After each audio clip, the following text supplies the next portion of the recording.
Welcome to the Board of Selectmen's presentation of the 2025 warrant articles.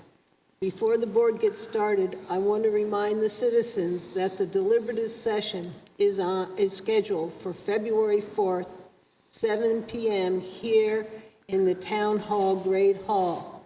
The elections will take place on March 11th, 2025 from 8 a.m. to 7 p.m. again here in the Great Hall. I'd like to introduce the members of the Board of Selectmen. Next to me on my left is Brad Harriman, and to his left is Dave Senecal. He's the vice chair. To my right is Paul O'Brien, and to his right is Brian Deshay, and I'm Linda Murray. Our first warrant article that we're going to go over this afternoon is the police union contract warrant. The article reads, police union NDPA contract. See if the town will vote to approve the cost items included in the 3-year collective bargaining agreement between the town of Wolfeboro and Local 39 of the New England Police Benevolent Association, NEPBA, which calls for the following increases in wages and benefits at current staffing levels. 2025 wages, $40,086. Benefits, $11,857 for a total of $51,943. 2026 wages, $44,881. Benefits, $13,299 for a total of $58,180. 2027, $51,783 in wages, $15,353 in benefits, for a total of $67,139.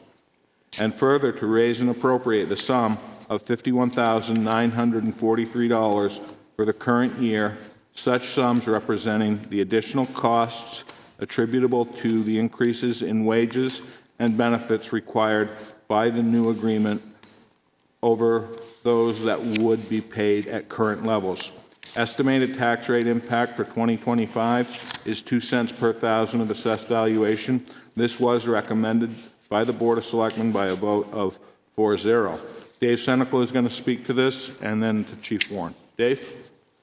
This contract was agreed upon between the two parties, which we had quite a few meetings. We started out quite a ways apart and then ended up settling with this agreement. I feel that this is the best agreement we came up with between all the parties. Chief? Thank you, and good afternoon, all. I really don't have a whole lot to add other than to say that I was impressed by the number of folks from both management and labor that took the time to try to hammer out something that all sides could agree on. It did take a lot of patience at times, but I think that at the end of the day, the agreement's fair, and I do concur with the results. I would just add to this that this calls for 5% increase over the course of each year for a total of 15% over the 3-year period. And I believe this covers 20 full-time employees, and it additionally does add to our length of service stipend for a retention program of employees. Should you have further questions about this contract, please reach out to myself or Chief Warren, and I believe Mr. Senecal may have something else he wanted to add. Yeah, the only thing I wanted to add was this is not just the police department, this is also the communications part of the town, which is under the police department. So it includes both sets of people, both the dispatchers and the police department. Thanks, Dave. Moving on to our next article, police vehicle replacement 2.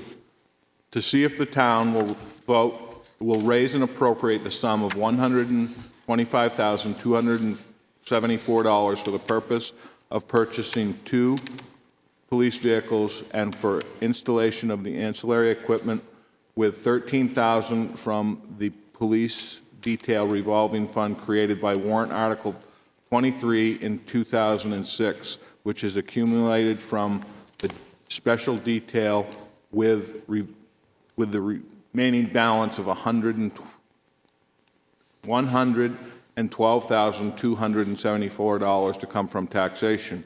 Estimated tax rate impact for 2025 is 4 cents per thousand of assessed valuation. This is recommended by the Board of Selectmen 5-0. Linda Murray is going to speak onto this, and followed by Chief Warren. This warrant article is asking the voter to support purchasing 2 new vehicles and installing auxiliary equipment to replace 2 worn-out 2016 vehicles. After investigating the possibility of leasing the 2 vehicles, the Board of Selectmen decided that outright purchasing was the cheapest way to go. Please support this warrant article, and I will turn the presentation over to Chief Warren. Thank you very much. Going second's hard. They say all the good stuff, huh? As you'll see on the overhead above you, that is the current fleet. The mileages on many of those vehicles are higher than they were as it was taken in the beginning of December in preparation for a lot of these meetings. We've had several conversations back and forth about how many and whether we lease or buy. As Linda has stated, lease wasn't in the cards this time. The APR on a lease is way up over it was in 2016 when those 4 cars were leased together. Leasing 4 cars together ended up to be a bit of a problem, as you'll notice the mileage of those 4 cars. They are 9 years old, and they are all well up over 100,000 miles. Several years before I got here, I believe there was 11 cars in the fleet. As you'll notice, there are 9.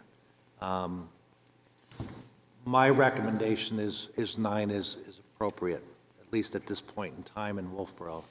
But 9 working cars that you're not going to sink a lot of money into. And 9 cars that we're not concerned about officer safety or the capability of the vehicle to get to a call for service. That is my concern, at least with car numbers 2 and 3, which will be on their way out the door when 2 new vehicles arrive. I think that, or I believe that 9 vehicles is appropriate. We will not be adding to the fleet. They will be replaced. Next year, we're going to have a conversation about those vehicles 9 and 10, just to be upfront with you all. Thank you. Thanks, Chief. And just for those at home, when you're looking at this, you see a number 10 there. However, number 7 is missing. It's a cruiser that was retired, and that makes up the outfit of 9. And the H's are hybrid vehicles. That's confusing. Our next warrant article is purchase of police body cameras. To see if the town will vote to raise and appropriate the sum of $102,339 to purchase 15 police body cameras for all active officers. Authorize the Board of Selectmen to apply for, obtain, and accept federal, state, and/or other aid grants and donations, if any, which may be available for said project that may reduce the sum of $102,339, and to comply with all laws applicable to said purchase, and to authorize the Board of Selectmen to make any other action or to pass any other vote relative thereto, and to authorize the town manager to sign any relating documents. This appropriation is non-lapsing pursuant to RSA 32(7), Roman numeral 6, and shall lapse on December 31, 2026, or upon completion of the project, whichever occurs first. This appropriation will come from taxation. Estimated tax rate impact for 2025, 4 cents per thousand of assessed valuation, recommended by the Board of Selectmen by a vote of 5-0. Paul O'Brien will speak to this, and then Chief Warren. Thanks, Jim. I appreciate it. As Jim mentioned in the Warren article, there may be opportunities for grant money, but we're asking the voters to give us permission, or give us the permission to appropriate money for these body cameras. There's two issues that I think the chief will speak to when it relates to body cameras. We are all very concerned, and we should be, about maintaining accountability and trust with the public and accountability and trust with our officers who are out and about. Body cameras help. They help a lot. They help when there are situations where there are things that are questionable in terms of arrests, but they're also helpful in helping us and our leadership engage in better policing, just getting better at what we do. Sadly, we live in an environment where these are now items that states and U.S. governments are saying you probably should have and are actually mandating them. So this is a smart thing to do. It's good for both the police officers and for the public at large, and your board supports it, and I wholeheartedly support what we should do here. I'll turn it over to the chief. Thanks, Paul. I guess I should just say that this conversation has been going on for a while in the state of New Hampshire and nationally. There's been a few events in the national eye that have brought the conversation back to the table several times. Several years ago, there was a push, if you will, for body-worn cameras, but the cost was prohibitive for towns of this size. That cost included storage of the data, redaction software for the data, and it was just too expensive. There was departments buying very large storage units to just hold on to this stuff. That is no longer the case. In return of a lot of concerns by state governments as well as the federal government, many of the vendors, Axon included, which is the vendor that we would be working with, have improved the product to the point where all the storage is done in the cloud and the redaction software is part of the package. To speak a little bit about why we want it, the bottom line is that it improves and assists local governments with accountability of their police officers. It gives the citizens and the police protection from false claims, and unfortunately, that's a thing. And it never used to be when we were kids. It has been shown to lower or lessen reports of police misconduct across the country. It improves transparency, and if you know me, you know that's a big deal. I would ask you if you have questions about the specifics to the use of this camera. Refer to New Hampshire Police, New Hampshire RSA 105-D:2. The state of New Hampshire legislature thought so strongly about the use of body cams. Not only does the New Hampshire State Police and state uniform agencies carry them, they want municipalities to. So to avoid the unfunded mandate that would no doubt come after legislation requiring it, they have included a requirement that there be some type of grant available to towns and cities that do get body-worn cameras. The town of Wolfeboro would be looking at and anticipating up to $24,000 in that type of grant. I'll give you a couple of examples of things within the law that speak to some of the concerns I've heard from citizens over the last couple of years when we have conversations about whether or not they want their officers to wear body-worn cameras. The RSA requires that interviews with crime victims cannot be recorded unless consent is prior received from that victim. If a reporter requires or requests anonymity, they cannot be recorded. Recording may not be done on school grounds, high schools or middle schools, elementary schools, just as a matter of walking around, like the SROs wouldn't be able to just turn on their cameras and walk through the building.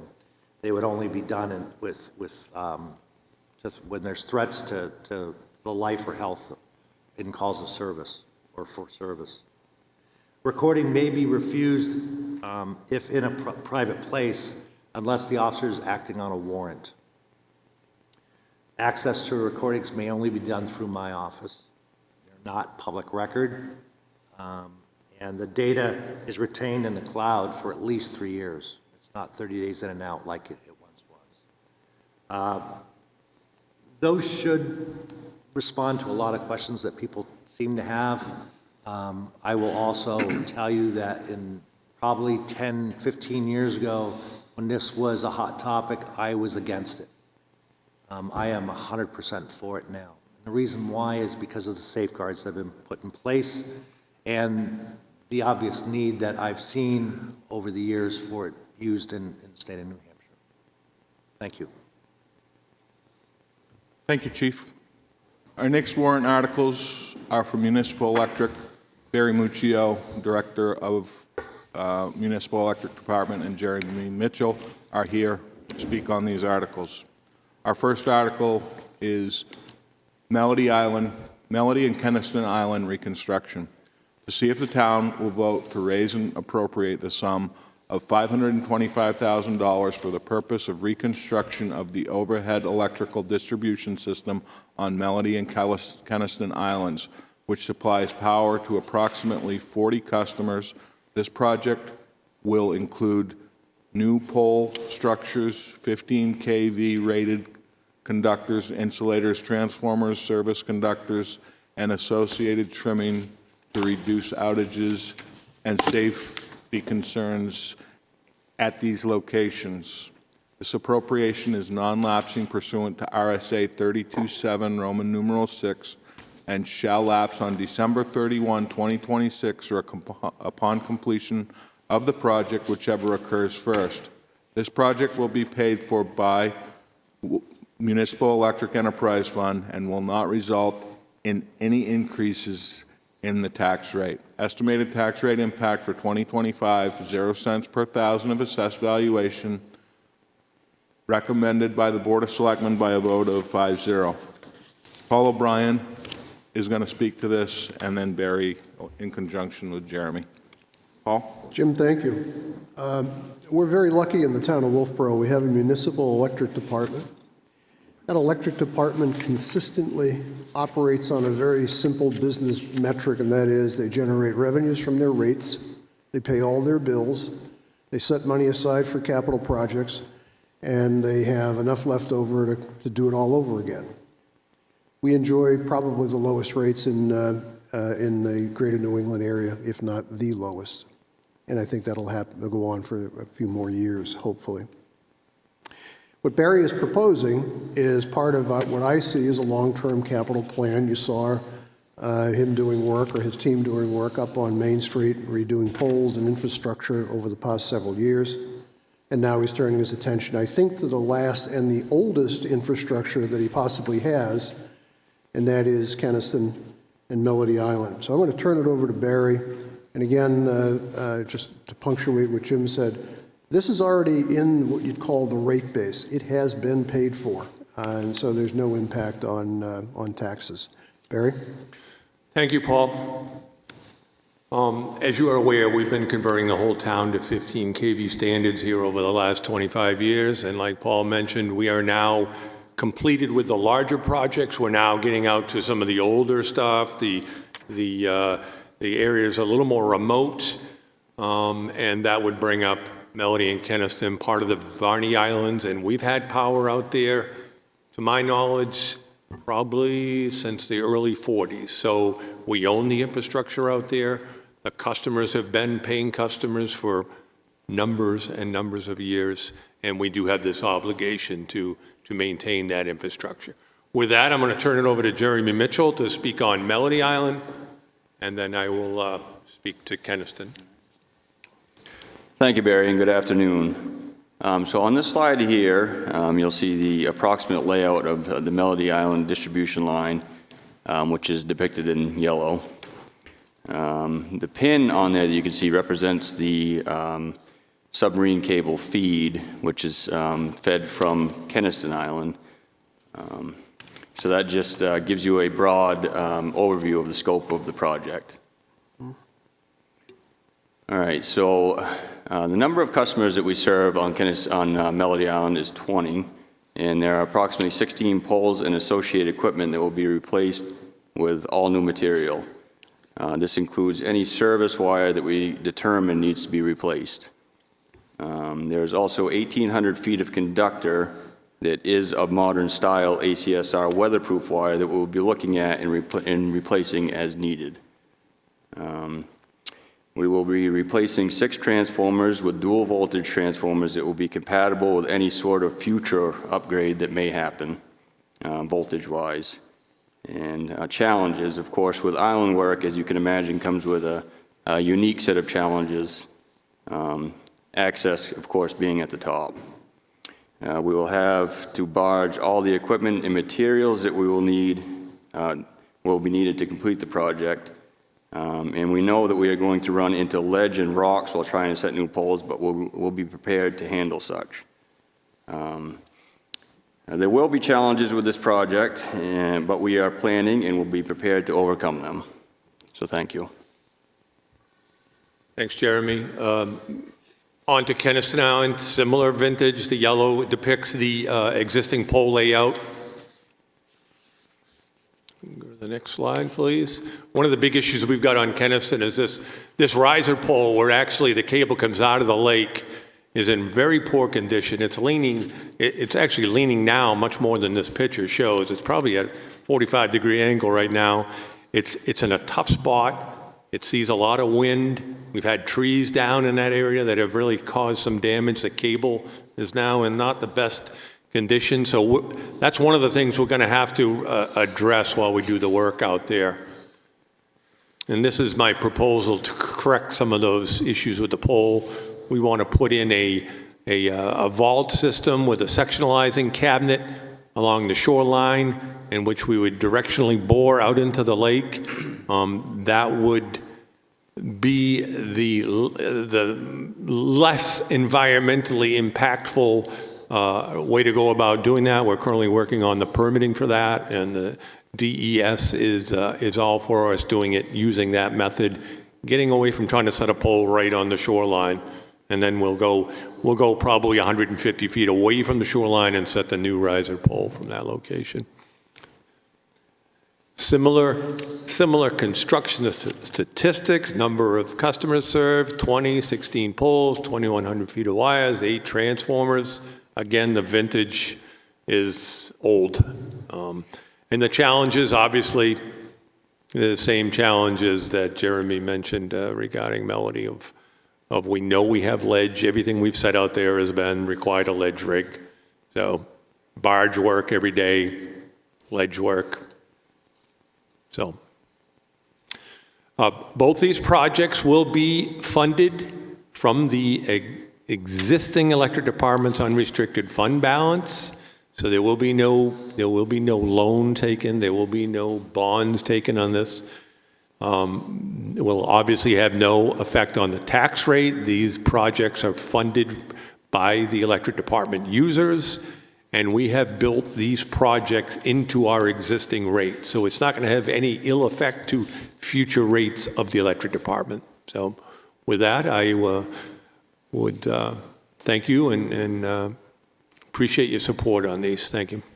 Barry, just one point of clarification. Could you let the voters know, is this something that Municipal Electric is going to do as a project on their own, or will you have a contracted service come in to do the work for you? So based on the challenges we've noted, this will be a contract, a job, because you're going to be committed to it. You know, we can't have 4 of our guys out there hammering away at ledge holes and then have an outage take place here.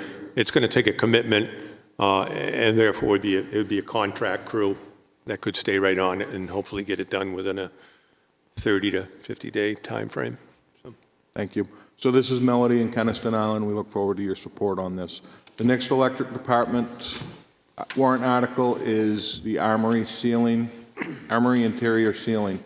To see if the town will vote to raise and appropriate the sum of $100,000 for the purpose of repairing the interior ceiling within the electric department garage, which consists of open cathedral-style roof with batting insulation covered with Tyvek construction wrap. The Tyvek is affix two wood strapping which are held in place between the horizontal structural steel purlins. Age has resulted in the deterioration of the wrap and caused the strapping and insulation to dislodge and fall in places. The proposal is to apply metal sheathing style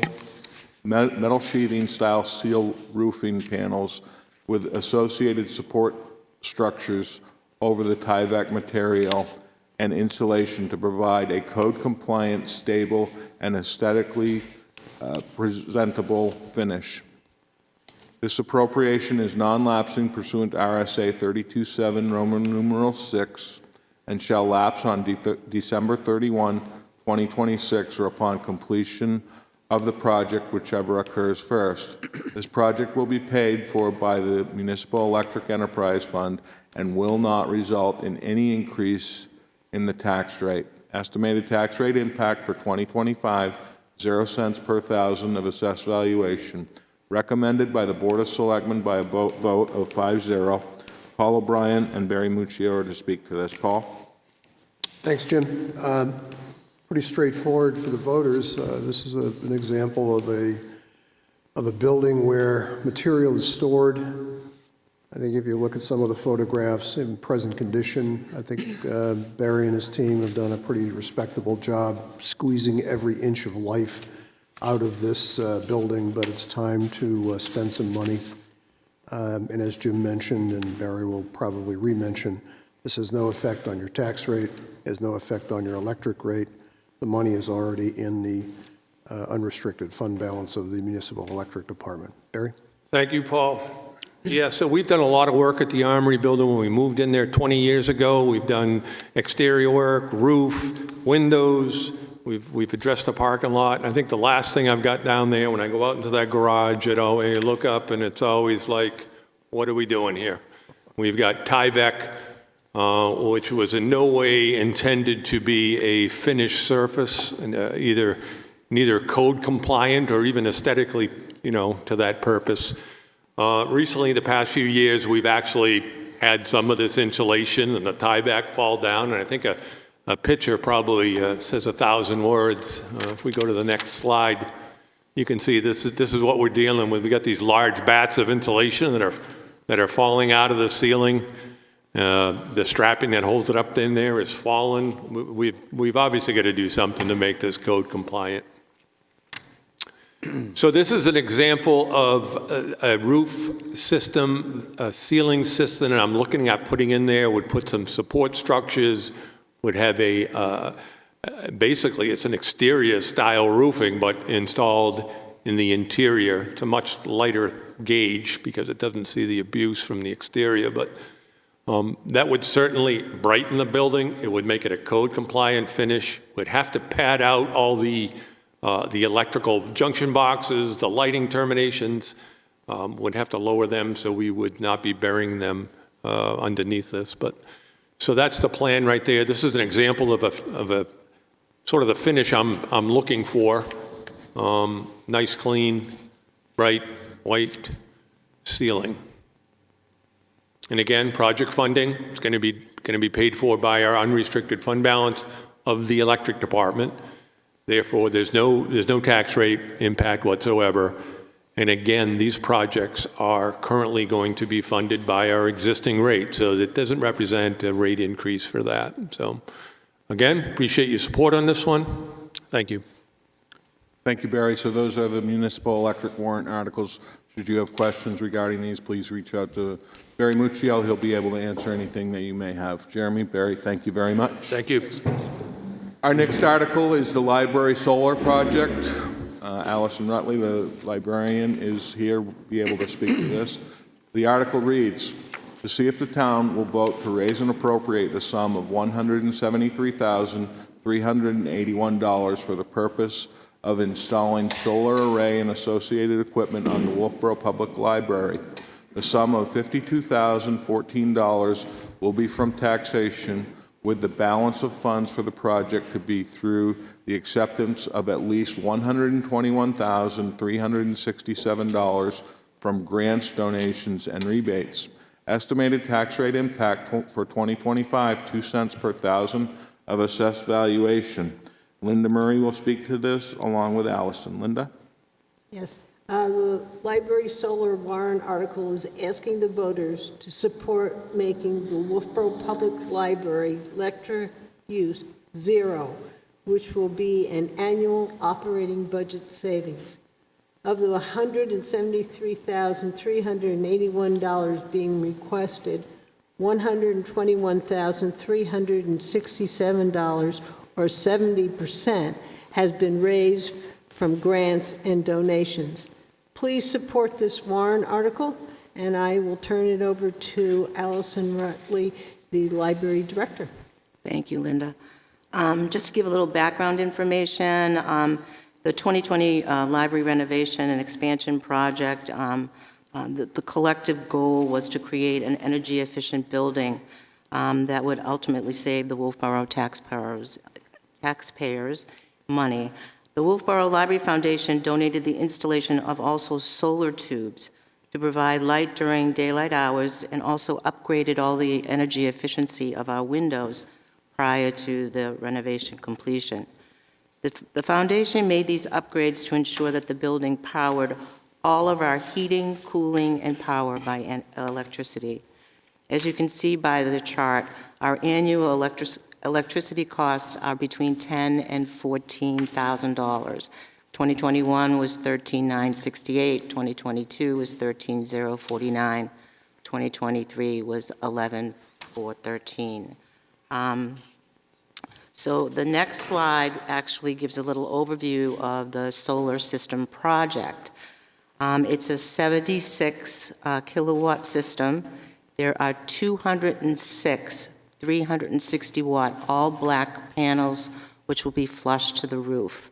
If you go by the All Saints Church, it will be very, very similar to the All Saints Church. There will be 3 inverters in our basement. They will be 25 kilowatts. Snow guards will be installed, and there will be an educational real-time display in the lobby that will be shared by the school district and all of the program here at the library. As you can see by these pictures, the one on the left actually shows you where the location of the panels will be installed. It's really the southeast facing side of the roof, so it's more towards the parking lot and a little bit towards the back of the building. Again, they will be black panels that are flushed, and it's towards the parking lot side of the building. To go over the costs, I think, yeah, here we go. 70% of this project of the funds were raised, and I do need to do a shout out to Nancy Hirschberg. She worked tirelessly in making sure that she raised these funds prior to moving forward. As you can see, they were grants and donations equal $121,367,000. The library's solar cost is $173,381. That's with the 5% contingency, which was recommended by the Electric Committee and also by Barrington Power, who will do the install and actually were granted the RFP. 30% of the rebate will be coming from the Inflation Reduction Act. The next slide will actually give you a clear indication that, of course, the Inflation Reduction Act provides for direct pay. It is a federal program. It is in the tax code, but we do not know if the funding will occur sooner rather than later. So it could not be received by the town, but if received by the town, it will be a zero impact on the taxpayers' rates.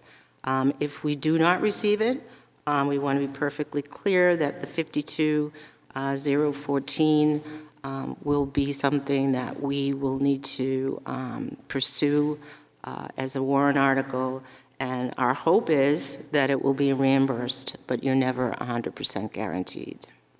Thank you, Allison. We look forward to your support on the library solar warrant article. Should you have questions about this, I'd suggest you reach out to the library, and Allison will be able to answer any questions that you may have. Our next warrant article is the Abenaki Ski Area Capital Reserve Fund funding. To see if the town will vote to raise and appropriate the sum of $32,000 to be added to the existing Abenaki Capital Reserve Fund, which as of December 31, 2024, had a balance of $33,030. These funds are under the custody of the trustees of trust funds, with selectmen designated as agents to expend. Estimated tax rate impact 2025, 1 cent per thousand of assessed valuation, recommended by the Board of Selectmen by a vote of 5-0. Dave Senecal is going to speak to this, and then Bo Betts, the operations manager for Abenaki.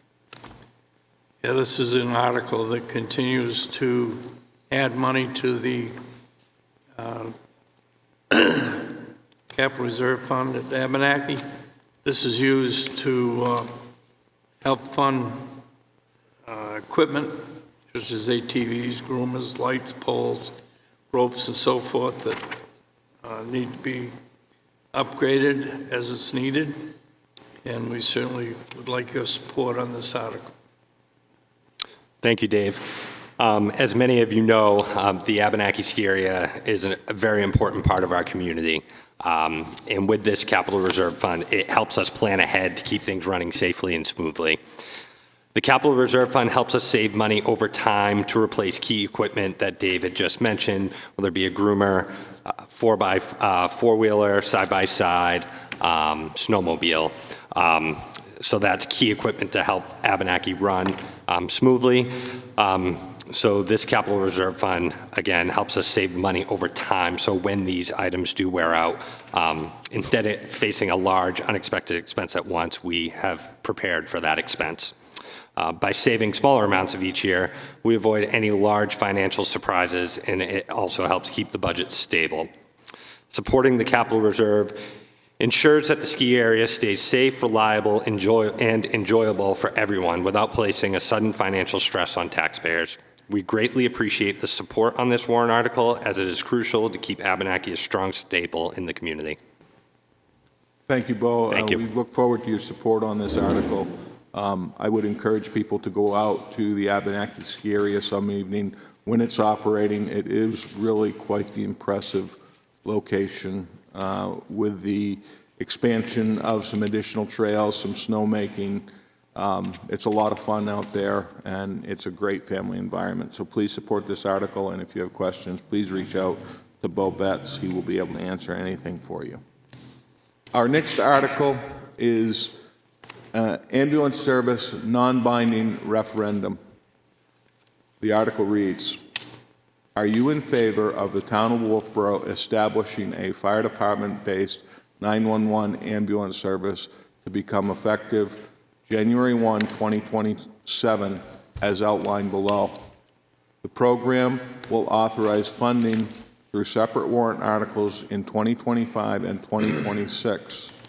All funds outlined will be above and beyond the current fire department budget and staffing as proposed in 2025. Expenses for 2025 are $818,223 as outlined in a warrant article, which the number has yet to be determined.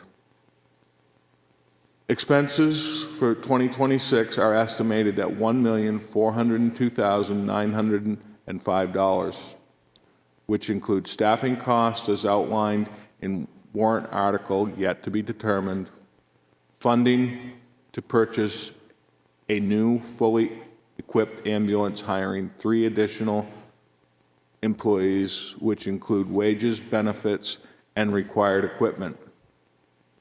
This action will place the town of Wolfeboro in position to provide fire department-based 911 ambulance services effective January 1, 2027. Expenses for 2027 are estimated at $1,105,559. These funds, combined with existing fire department budgets and staffing, will provide the town of Wolfeboro with 3 management employees, 18 full-time employees, and 2 fully operational ambulances. Further, effective January 1, 2027, the town of Wolfeboro will no longer contract with a privately owned ambulance service, which is budgeted in 2025. Estimated tax rate impact for 2025, there is none, as this is non-binding. This is approved by the Board of Selectmen by a vote of 5-0, and Brian DeShays will speak to this in conjunction with Chief Zadi. Brian? Thank you, Jim. This is the first of 2 ambulance service warrant articles for the 2025 town meeting. This warrant article will affirm the support of the citizens of Wolfeboro's desire to create a fire department-based 911 ambulance service. Currently, more than 70% of New Hampshire communities either have or contract with neighboring towns to supply fire department-based 911 ambulance services. Conway, Lincoln, Woodstock, Exeter, Plastow, Salisbury, and more New Hampshire towns have very recently found themselves in crisis mode as private 911 ambulance service providers have shuttered their companies.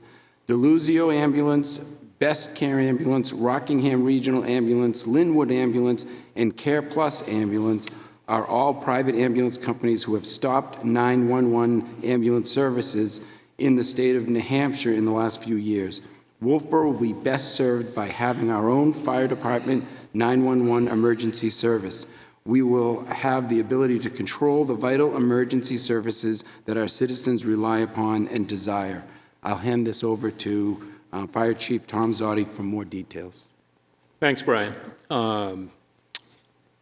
What I'm about to review is the report of the ad hoc committee formed by the town in 2024 and who recently reported out to the Board of Selectmen. The committee members included Dr. Ray Stolarski, who was the chair, Justin Brown, a local resident, served as vice chair. There was Selectmen DeShays and O'Brien, Bob Tuffer and Bob Lohman from the Budget Committee, Catherine Carpentier, our assistant town manager, myself, Tim Gatherham is one of our full-time firefighters who represented the union, AFSCME. Jim Dearborn, one of our lieutenants, was an alternate for the citizens position, and Deputy Chief Nichols served as the alternate for me when I was unable to attend an occasional meeting. The committee was created to determine if fire-based 911 ambulance service or contracted 911 service would be the best path forward for the town by making the best financial and operational suggestions we could to the town.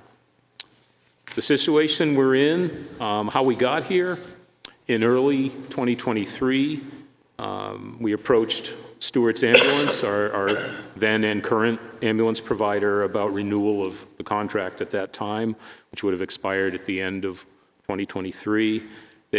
Stewart's indicated they were not interested in renewing the contract, which then prompted discussion amongst staff. The town issued a request for proposals for ambulance contractors to provide 911 service to Wolfeboro.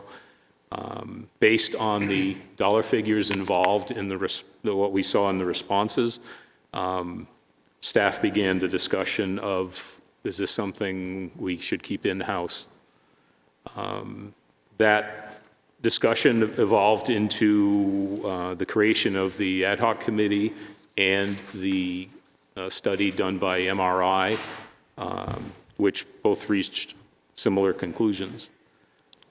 The state of the state around New Hampshire, frankly, is troubling. As Selectman DeShays mentioned, there is a disturbing trend of private ambulance companies ending 911 service or closing entirely. He mentioned Lincoln Woodstock. The ambulance company there has approached those communities looking for significant additional fees from the communities to continue service.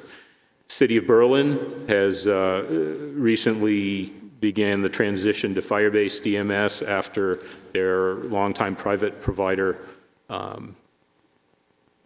indicated the cost would be significantly higher going forward. In the Keene area, Deluzio Ambulance Service, a long-term provider, closed on fairly short notice. In the news in recent months, people may be aware that the Exeter Hospital Paramedic Intercept Program was proposed to be closed by Exeter Hospital. There was an outcry from many of the communities that it served, and the State Attorney General's office has been involved in some of this, and it's an ongoing situation. But safe to say that the trend is not in our favor. A recent survey by the New Hampshire Ambulance Association shows 68% of the membership feels inadequate Medicare and Medicaid and private insurance reimbursements have resulted in a crisis, as the reimbursements don't cover the cost of the service. This means higher fees for the communities to continue to offset that loss. As a committee, we felt we needed to develop a program to avoid these concerns and these issues. As we all know, Wolfeboro tends to be an older community. I'm starting to fall into that category myself. Census data shows 33% of Wolfeboro residents are age 65 plus, and I don't think it's a stretch to indicate that as we age, we tend to require more EMS intervention. We also have facilities in town geared specifically to that age group: Sugar Hill, Taylor Community, Ledges, Christian Ridge, the nursing home, Wolfeboro Bay Center, all, shall we say, cater to that age group. So the need is there. Obviously, it's a significant issue. The committee has put together the recommendation, the findings in a nutshell. Are a phased-in plan to integrate fire-based ambulance service starting in 2025, working up to a complete transition at the end of 2026. How this would work: approval of the financials, which we'll get into a little bit later, in 2025 at town meeting in March. We would hire a deputy chief of EMS approximately April 1st of 2025. That person would be tasked with helping us get this program off the ground. We would add additional staff on or about July 1st, then begin to operate with a minimum of 4 members on duty 24/7. After the licensing and inspection process, we would begin operations of 1 ambulance late in 2025, approximately November, although that may be somewhat fluid. We will get into this a little further, but that would allow the town to renegotiate the contract with Stewart's Ambulance downward to reflect the fact that the town would be now operating 1 of the 2 ambulances to service the town. Moving into 2026, the financial impact that is spelled out in the Warrant article, if we approve the financials in March of 2026, we'd add the last of the remaining staff on or about July 1st. After onboarding, we begin operations with a minimum of 5 members on duty 24/7 and begin operation of the 2nd ambulance late in 2026 with the intention of beginning full fire-based ambulance service on January 1st of 27 when the current contract with Stewart's expires. Specifically, financial impact to the town in 2025. Again, we propose to hire the EMS deputy chief approximately April 1st. We'd hire the 3 additional employees with a start date of around July 1. It would include a car, a response car for the deputy chief of EMS. We would purchase a fully equipped used ambulance, and the number includes the operating funds in the budget to support those items. In 2025, that total is $816,223. In an effort to be fully transparent, we've also shown the proposed impact in 2026. Obviously, that number at that point will include a full year of the deputy chief of EMS position. It'll include a full year of those 3 hires from 2025. We would hire 3 additional employees in July of 2026, purchase a fully equipped new ambulance in 2026 and add the additional operating funds to support those. That total is $1,402,905. I would note, and it's one of the recommendations of the committee, that we will continue and have sought grant funding to support this project. We have applied for a federal grant at the end of December that, if successful, would pay 95% of the cost of the fully equipped new ambulance. However, we won't know if we're successful with that grant until sometime this summer, most likely. And moving into 2027, obviously the numbers in 2027 would include a full year of all those additional staff members and the additional operating funds. And to be clear, when we say additional operating funds, we're talking about the day-to-day budget items that support those folks, uniforms, protective clothing, that kind of thing. In 2027, the additional cost to the town would be $1,105,566. As the committee worked through all of this, we identified, what would we consider benchmarks to be successful in this project? Probably the biggest one is that it would provide optimal pre-hospital care for the citizens and visitors of the town of Wolfeboro. This kind of setup would allow us, as the fire rescue department in the town, to control the staff in terms of training and certifications and that sort of thing. If the need arose for some remedial training in a certain area, we obviously can do that. We would be responsible and control the delivery of patient care from the time of the initial 911 call until delivery of the patient at the local hospital, primarily Huggins, in the emergency department. It's a transitional approach. It means it's phased in. We take, say, baby steps to get to where we need to be, work through any issues that develop, move on to the next part of the project with the goal, again, of being able to take over full 911 response at the end of 2026.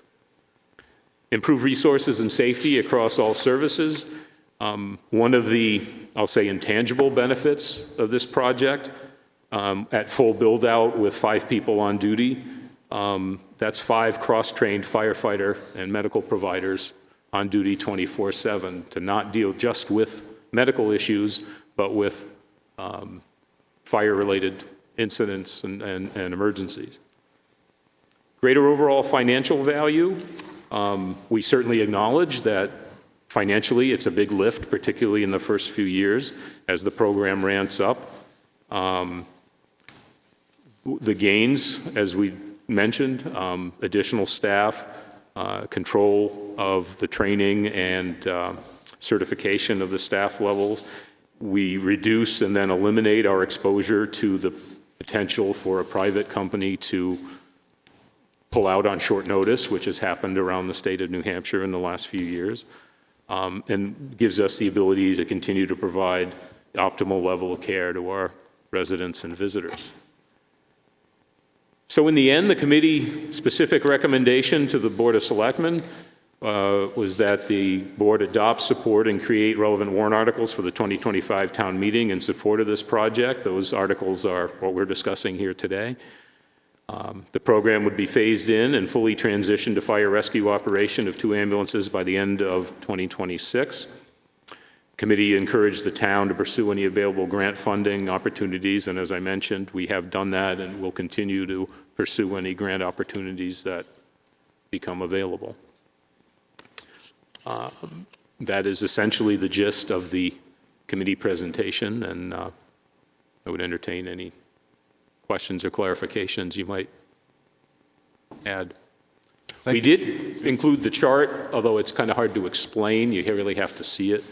What we did was laid out those financial considerations for the 3 years, using our existing cost and what we saw with the return of the RFP back in 2023 for the years in question, just to give the public and the board's an opportunity to actually see how this lays out.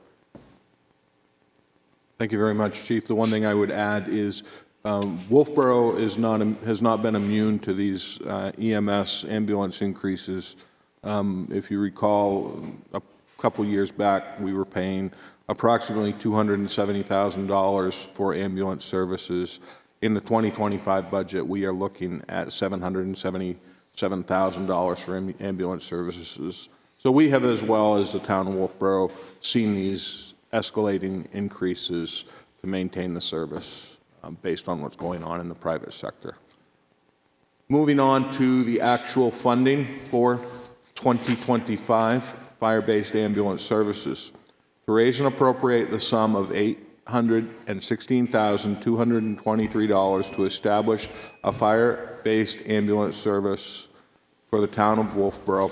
Authorize the Board of Selectmen to apply for, obtain, and accept federal, state, and/or any other aid grants and donations, if any, which may be available for said project that may reduce the appropriate sum of $816,223, and to comply with all laws applicable, and to authorize the Board of Selectmen to take any other action or pass any other vote relative thereto, and to authorize the town manager to sign any relating documents. The plan is to transition away from the current contracted ambulance service. The first year of this plan is hire a deputy chief paramedic with all benefits as of April 1, 2025, which will cost $124,785. Hire 3 firefighter EMS personnel as of July 1, 2025, the cost of $228,605. Operating expense for the 4 above firefighters and EMS providers, $93,833. Purchase a vehicle for the deputy chief paramedic, $75,000. Purchase a fully equipped used ambulance, $294,000. Estimated tax rate impact for 2025 is 33 cents per thousand of assessed valuation. Recommended by the Board of Selectmen by a vote of 5-0. Selectman Deshays and Chief Sadi will speak to this article. Brian? Thank you, Jim. This warrant article is created to appropriate the funding necessary to adopt a fire department-based 911 ambulance service. There is an initial investment in creating the service. There are also many benefits. The chief has explained some of those, and I'm sure he will talk more about this in a minute. Most importantly, new staff will be cross-trained as both EMS personnel and fully trained firefighters. This gives us a more robust fire department. There will be revenues associated with the service, and the town and fire department will make the transition as seamless and cost-effective as possible. I'll turn it over to Fire Chief Tom Zotti for a more in-depth explanation. Thank you. Again, this article is based on the specifics of what we talked about in the earlier article, the recommendation of the ad hoc committee. To be quite specific, again, this would raise funds for the creation of the Deputy Chief of EMS position, which would start on or about April 1st. It's a management position that would help us spearhead the development of emergency ambulance transport, with the intent that the person who fills that role will have been involved and have experience in fire-based EMS in the past. Would also allow us to provide paramedic intercept capabilities once we're up and running. We will be able to send a paramedic level provider to a call that would require it once we are at that point. The person would also be third in command of the department after myself and Deputy Chief Nichols. The 3 new firefighters, firefighter medical providers, start on or about July 1. Once they're onboarded and ready to go, we would begin staffing at a minimum of 4 per shift. That would be 24/7. The cost for those, including benefits and so forth, is $353,390. The rest of on the capital side, if you will, we would work to purchase a used ambulance with equipment for approximately $294,000. That number is based on conversations and emails with vendors and reviewing what sort of equipment and vehicles are out there and available. We would then equip and license that vehicle with the state for 911 patient transport. Sometime in the fall of 2025, we would place it in service and begin running as the second due ambulance, or the backup, if you will, behind Stewart's. As we mentioned earlier, at that point, that would allow the town to negotiate downward the cost of the contract with Stewart's, as we would be providing one of the ambulances. This also includes purchase of a response vehicle for use by the deputy chiefs with upfit for lights and radios and so forth, and operating funds for the same. Again, uniforms, protective equipment, that sort of thing. The cost there, $462,833 for a total cost in 2025 of $816,223. As far as operations, how this would work, if it's approved in March at town meeting, we continue what we've initiated with a training program with the staff at Huggins Hospital to gear us towards the specifics of EMS transport. We've come up with a plan that moves forward with staff working both at the Fire Rescue Department and over at Huggins to develop relationships there with the folks on the receiving end, if you will, and make sure we iron out any rough spots as we approach the point of being able to actually transport patients.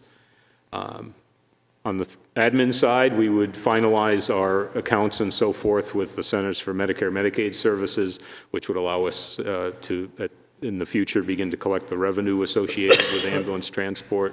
We get the vehicles licensed through the state, and during the spring would request that the town, on our recommendation, issue an RFP, a request for proposals, for an ambulance billing company. Those companies obviously exist today. They specialize in billing for ambulance services.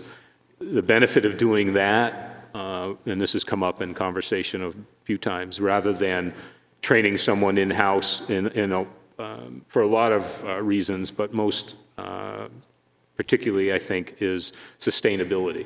We could certainly train a town employee and or a fire department member to do that billing, but then it becomes an issue if that person is out for an extended period or injured or moves on to another career or another position.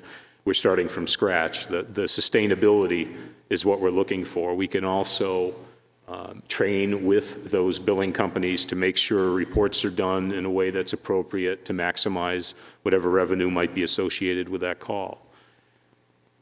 We get to July of '25, after having gone through our hiring and onboarding process. Again, we would begin to operate with a minimum of 4 on duty and ease into approximately November, placing our ambulance in service as the second due or the backup, however you want to term it. And again, at that point, we can discuss financials with Stewart's to start to gain some, I won't say revenue back, but to start to lessen some of the expense associated with the project. In summary, this plan provides a transition over the 2-year period to fire rescue operation of emergency transport ambulance, provides the staffing needed to do this appropriately. The additional staff also means that more fire suppression personnel on duty 24/7. And obviously, in the interest of transparency, we want to make sure everyone understands that there is a second phase to this in 2026. So at the end of the day, in 2025, we ask for the warrant article of $816,223 to begin phasing into fire-based ambulance service. Thank you, Chief. I believe the chief and the chairman of the ad hoc committee are going to be giving some presentations to some of our local organizations, if your organization would like to have the chief and the chair come to your group to speak on this project, please reach out to the chief at the fire department, and he will coordinate such. We look forward to your support on this very important project. Thank you, Chief.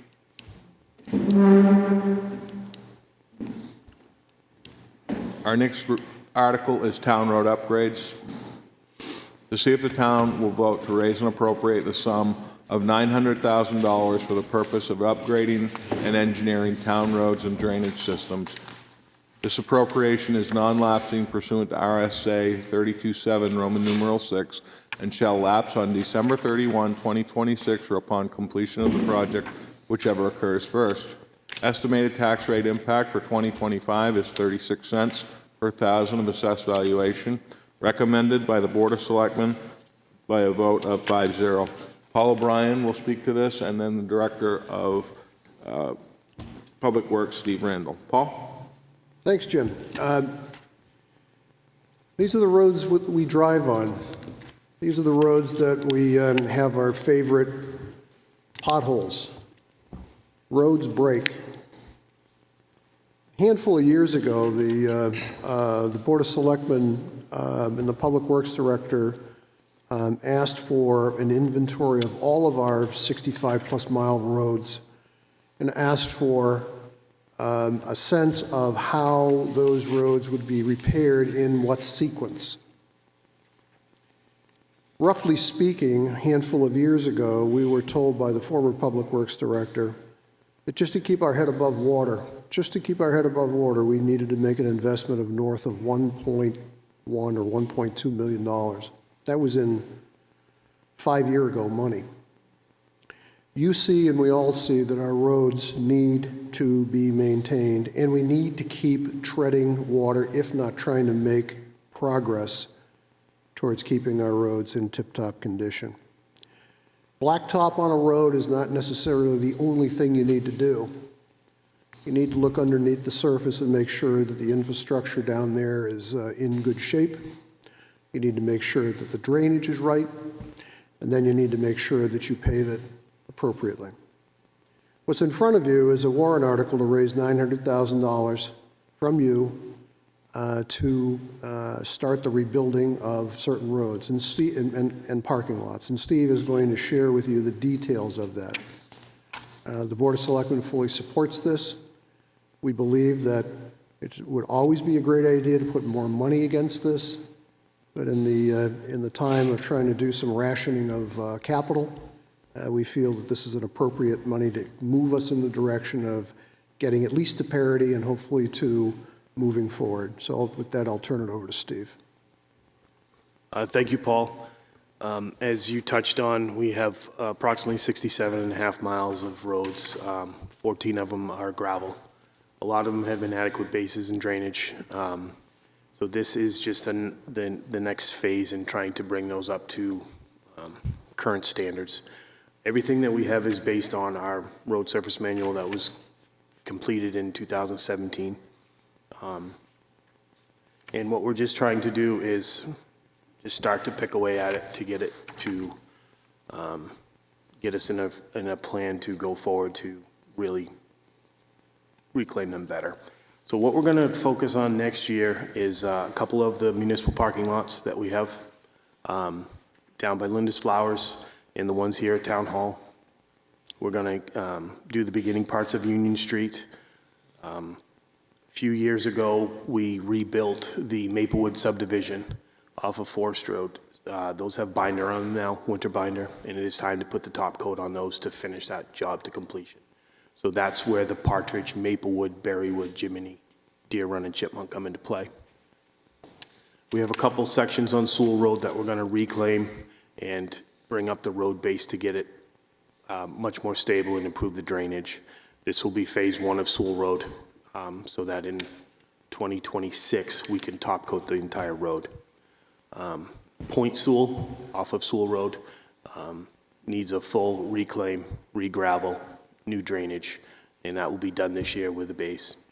And then we still have some sections of Beach Pond that is a continuing effort that we've been trying the last couple of years since I've been here, is to get that road up to safe travels.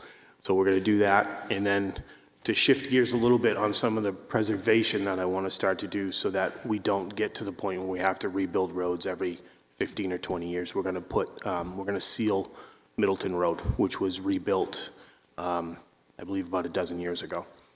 So we're going to work on that one and get that from town line to the western intersection. We'll have that all resealed. And then we have our favorite dirt roads that we're going to continue to upgrade as well. So that is the plan for our $900,000 that we're asking for in 2025, and we appreciate your support on this moving forward. Thanks, Steve. So one of the items that I would suggest is that it indicates we're spending $900,000 on roads this year. Paul indicated in his presentation that we should be spending $1.2 million plus to just keep us afloat. And in Steve's presentation, he also talked about doing some projects in conjunction with water and sewer projects, which brings us to our next warrant article, which is the River Street rebuild and water main replacement. To see if the town will vote to raise and appropriate the sum of $350,000 for the purpose of upgrading River Street. Funds shall be utilized for engineering fees, stormwater drainage systems, and water main upgrades, the repair of the sewer line, and rebuilding of River Street. $150,000 from the Water Enterprise Fund shall be for the purpose of engineering and replacement of vintage water mains which service River Street. $200,000 from general taxation shall be for the purpose of engineering and making repairs to existing sewer lines, River Street stormwater, drainage systems, and rebuilding River Street. This appropriation is non-lapsing pursuant to RSA 32.7, Roman numeral 6, and shall lapse on December 31, 2026, or upon completion of the project, whichever comes first. Estimated tax rate impact for 2025 is 8 cents per thousand of assessed valuation, recommended by the Board of Selectmen by a vote of 5-0. Brad Harriman is going to speak to this in conjunction with Steve Randall. Brad? Thank you, Jim. The existing water line is a vintage water line that has lead joints in it. $150,000 of funding for this project is for engineering and replacing the water line. And I want to stress as to what Jim just said too, these funds, the $150,000 will come from the Water Enterprise Fund, not from tax dollars. The remaining $200,000 is for rebuilding River Street and the sewer line repairs and will be raised by taxation. I ask for your support for this warrant article, and I'll turn this over to Steve Randall for further details. So, to be clear, this River Street is not the whole street. It is the first roughly 300 feet brings us to where the rail trail crosses.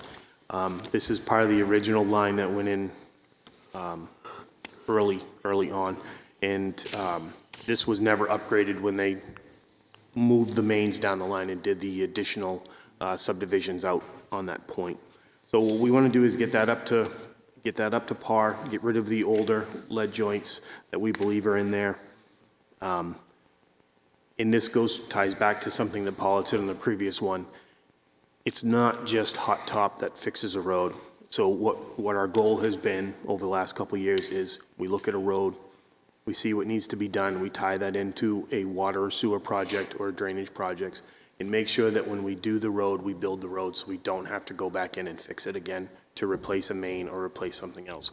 So this will be what we call a complete streets project through that system. 300 feet, new main, all new services to the homes, new meters in the homes, so everything will be taken care of. That ties into some of the lead service assessment that we've been doing over the last year. This also is $200,000 out of general taxation, which brings our 2025 ask for roads at 1.1 million, which brings us pretty close to what that study has been asking for over the last few years. It is in $25 and not in $17, but it is working towards that. That goal is to get us up to that point and to continue to improve our infrastructure in town. So I'm going to say thank you and ask for your support on this as well. And this is just a map outlining an approximation of the water line and road reconstruction. If you have questions, please reach out to Steve Randall. He'll be able to answer them for you. Our next warrant article is a municipal reevaluation. To see if the town will vote to raise and appropriate $230,000 to meet our constitutional and statutory requirement to perform a municipal reevaluation assessment to ensure assessments are at full and true value at least every 5th year per New Hampshire state law, RSA 75-8, number A, letter A, excuse me. Reevaluation was last performed in 2020. Estimated tax rate impact for 2025 is 9 cents per thousand of assessed valuation. This article is recommended by the Board of Selectmen by a vote of 5-0, and Linda Murray will speak to the article. Linda? The municipal reevaluation warrant article asks voters whether they will agree to spend $230,000 to reevaluate all assessments in town. The state RSA requires the town to perform a reevaluation assessment every 5 years, and the last reevaluation occurred in 2020. On January 8, 2025, the State of New Hampshire Department of Revenue Administration notified the town it was time to perform the reevaluation in 2025. Please support this warrant article so the town can meet its statutory obligation. And with that, I'll turn it over to the town manager, James Pinion. Thank you, Linda. So a couple of items that are really key in this warrant article are the terms constitutional, statutory requirements every 5th year. We are at the 5th 5-year point. We need to do this based on state law. We have asked for this as a standalone warrant article. In 2024, we did have it as an operating budget item. If you recall, the operating budget was turned down by you, the voters. Therefore, we ended up in a default budget, and this project was removed from the default budget when we went forward. We will have to do this one way or the other. I'm not sure the particulars of it, but if this gets voted down, there's a very strong likelihood that New Hampshire DRA will come in, instruct us to do this project, and tack it to our unassigned fund balance. For your information, the unassigned fund balance at the end of 2023 was just over $3 million. We will not know what the unassigned fund balance is until July or August of this year for 2024. So with that said, we'd like for you to support this article. This is a project that one way or the other, we have to do this.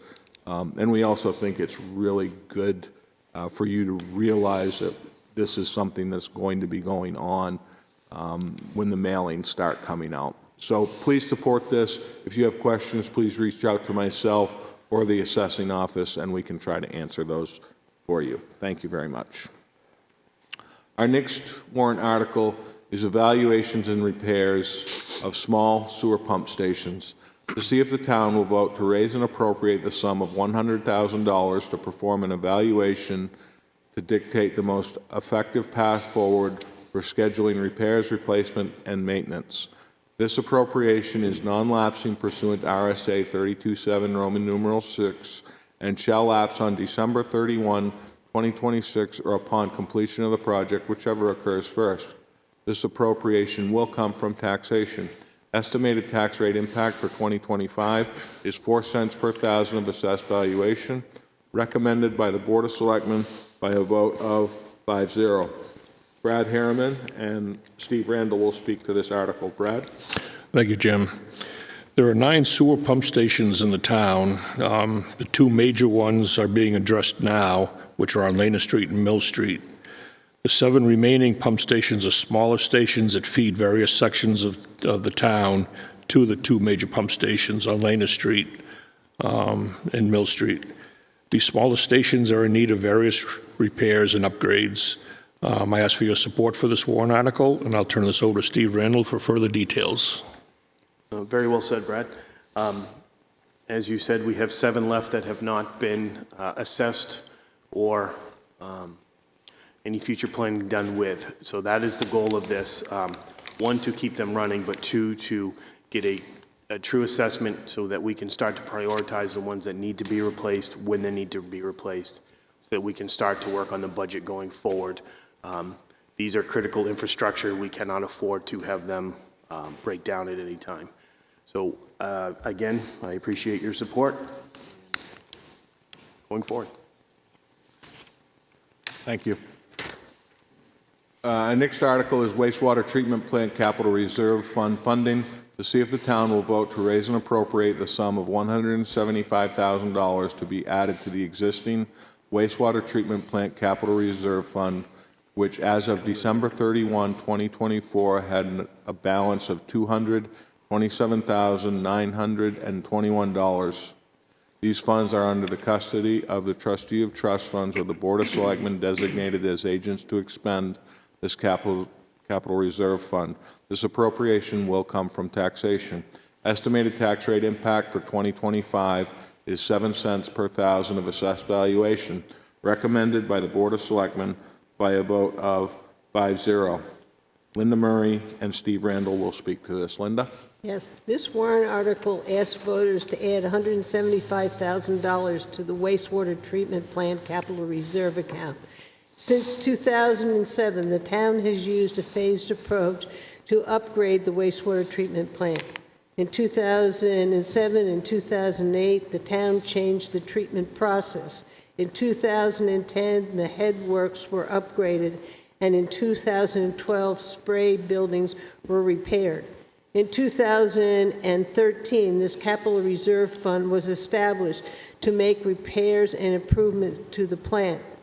In 2015, the wastewater treatment plant capital reserve warrant article laid out an 8-year, $1 million plan at $125,000 each year to make improvements to the 1970 plant. In 2015, New Hampshire Wastewater Plant of the Year was the Wolfeboro plant. It is time for the town to decide whether to continue with this phased upgrade approach or build a new plant. $78,000 of this year's appropriation will go to fund a financial analysis of whether the town should continue to upgrade the existing plant or whether it is time to do whether it is more effective to do a cost analysis for a new plant. Please support this warrant article, and I will turn the presentation over to Steve Randall. Thank you, Linda.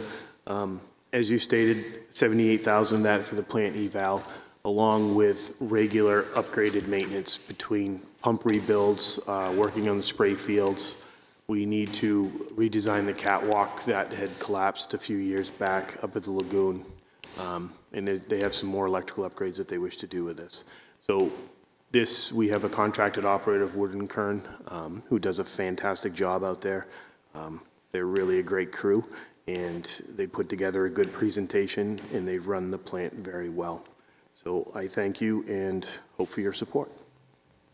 Thank you. We appreciate your support on this project. If you have questions, please reach out to Steve. He'll be able to answer what you may have.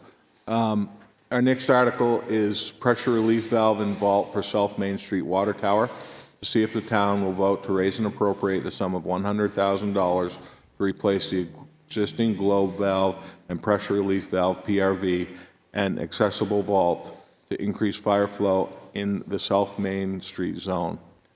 A new vault is needed so the valve can be accessible, serviceable, and kept out of the water table and safe.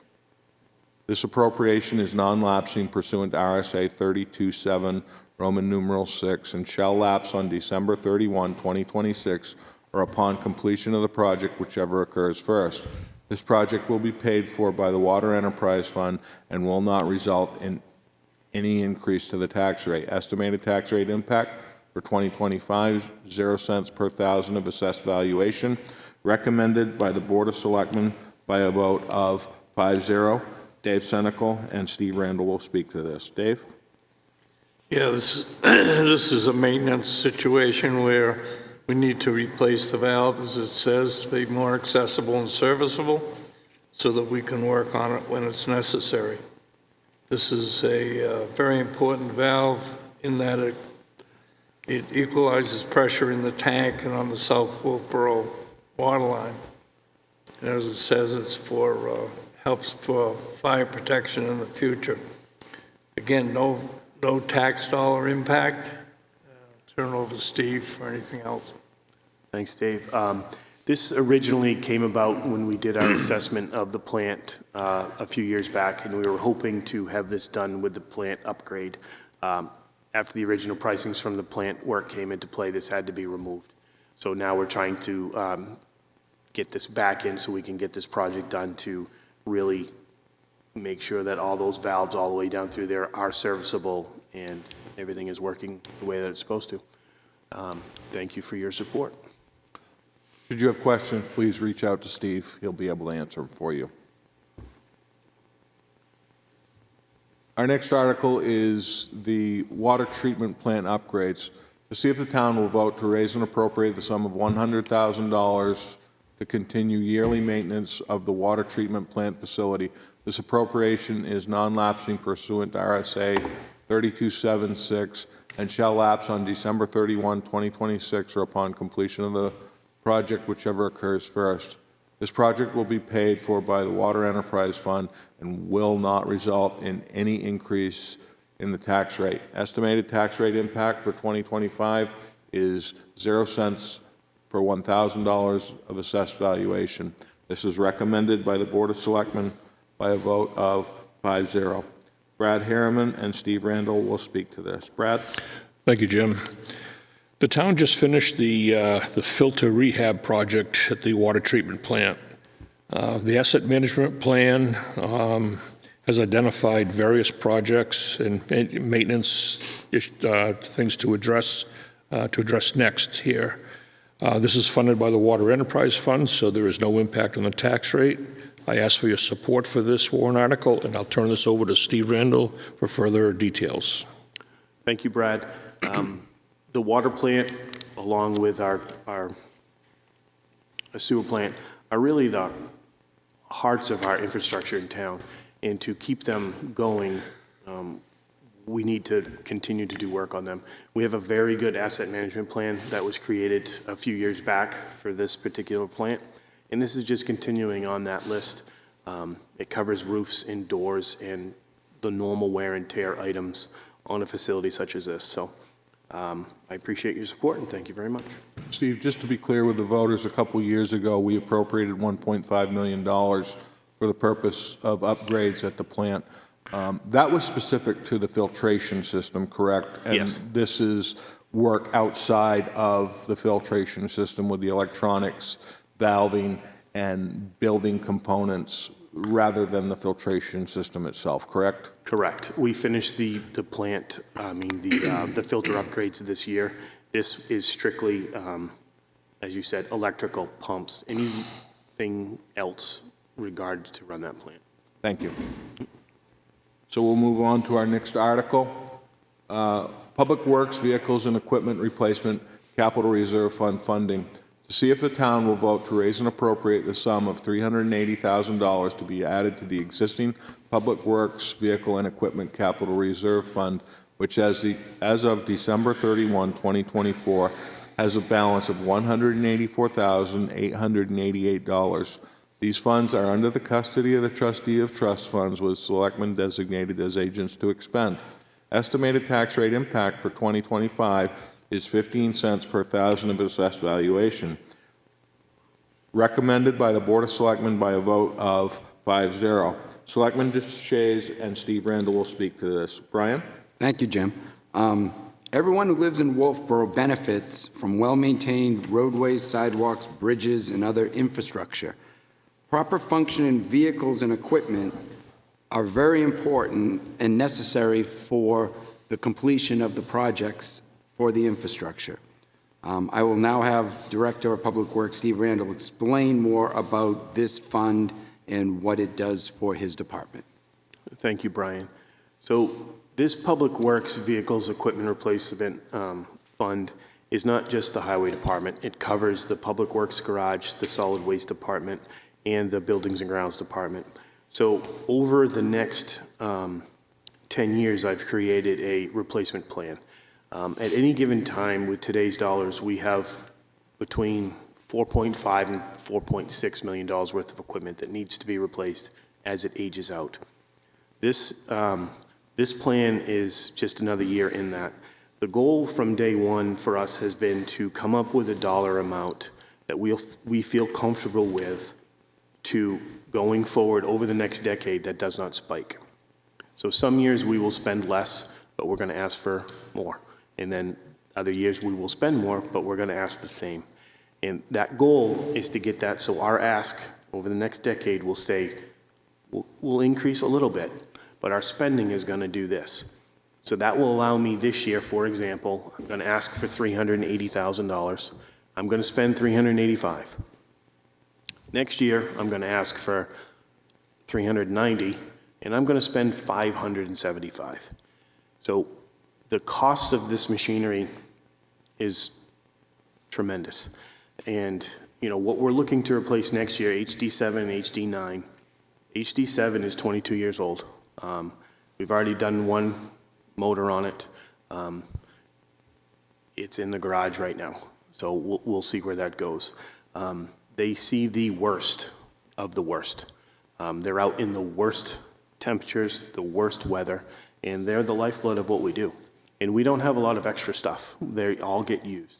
So this is something that's very near and dear to our hearts, to keep this stuff going and to make sure that we have the work, the machinery and the equipment to do the work that we need to do in town to keep everything running. So I ask for your support on this, and thank you very much.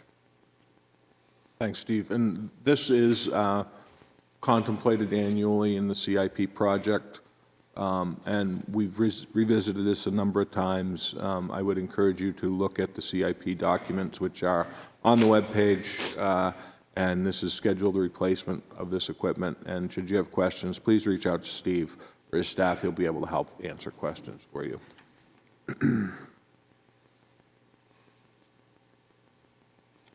Our next article is tree removal replacement and expendable trust fund funding.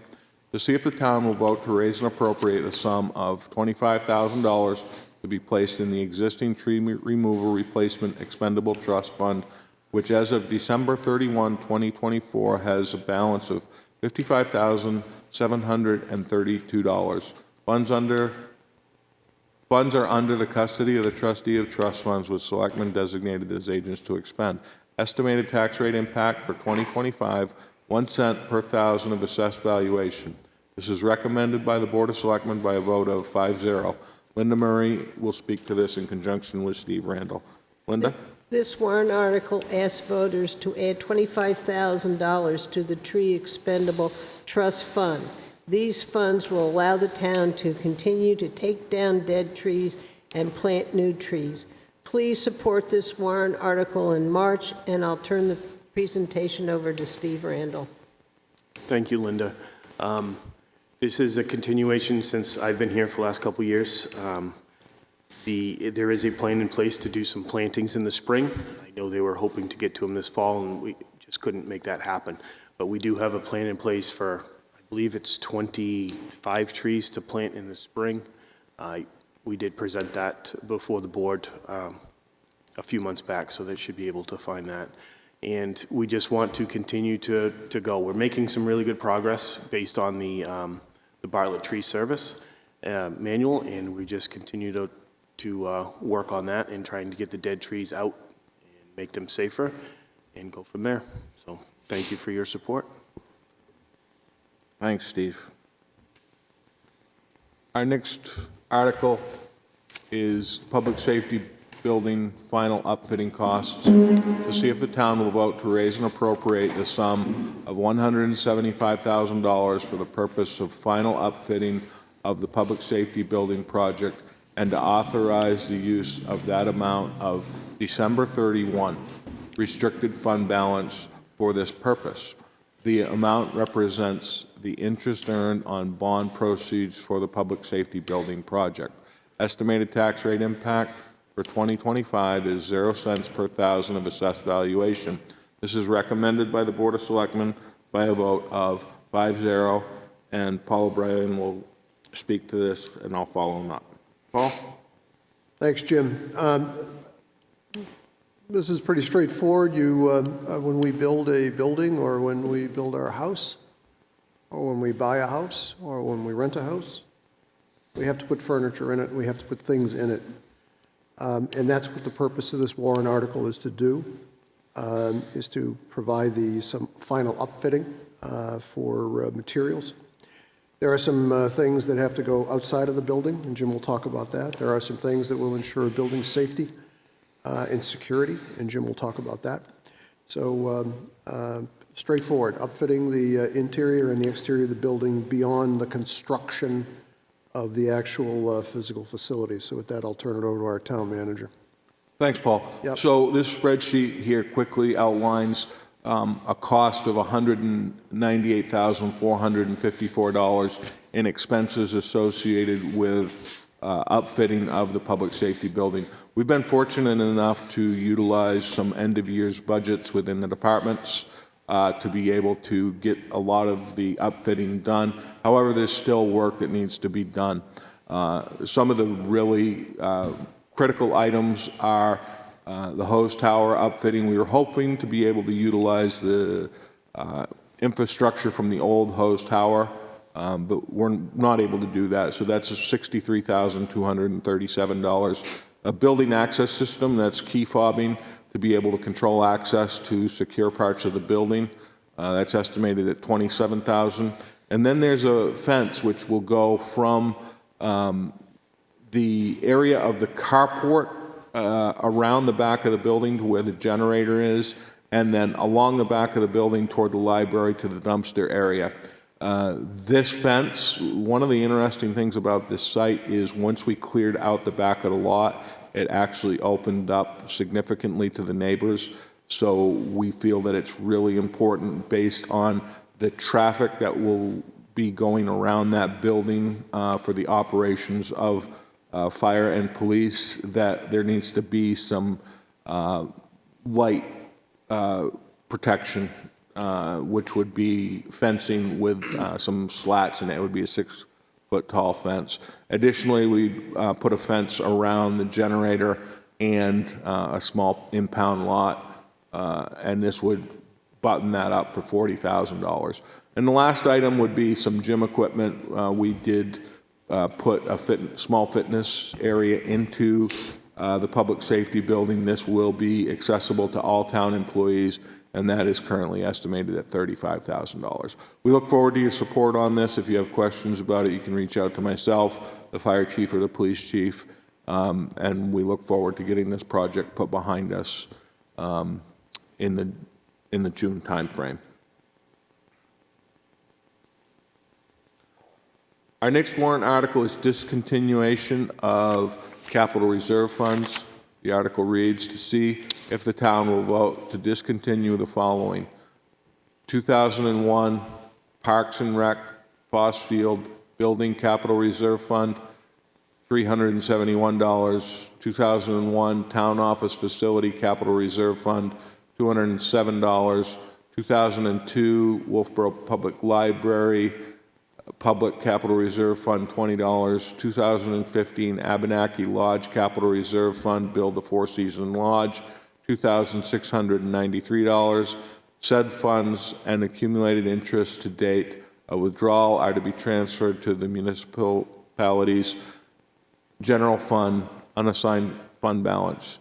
This is recommended by the Board of Selectmen by a vote of 5-0, and Linda Murray is going to speak to this. Linda? Yeah, this warrant article asks voters to close 4 capital reserve accounts. The capital projects have been completed. The funds will be placed in the general fund unassigned fund balance. Please support this warrant article. Thanks, Linda. Our next article is increase in income limits for elderly tax exemptions. To see if the town will vote to modify the elderly tax exemption from property taxes based upon assessed value for qualified taxpayers to be as follows. For a person 65 years of age up to 75 years, $100,000.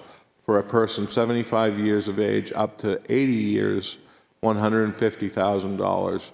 For a person 80 years of age and older, $200,000. To qualify for the elderly exemption set forth above, the person must have been a New Hampshire resident for at least 3 consecutive years, own the real estate individually or jointly, or if the real estate is owned by such a person's spouse, they must have been married to the other for at least 5 consecutive years.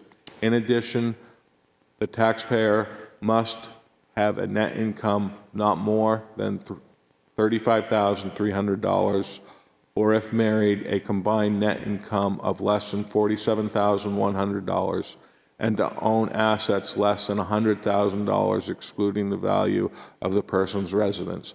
Estimated tax rate impact is, for 2025, is 0 cents per thousand of assessed valuation. This is recommended by the Board of Selectmen by a vote of 4-0, and Brian DeShays is going to speak to this. Brian? So just briefly, thank you, Jim. Due to the cost of living increases caused by our current inflationary trends, we believe it's necessary to ease the tax burden for our seniors, many of whom live on fixed incomes. So I think this is a very important warrant article, and I support it, and I hope the taxpayers do. Should you have specific questions about this, please feel free to reach out to myself or the assessing office.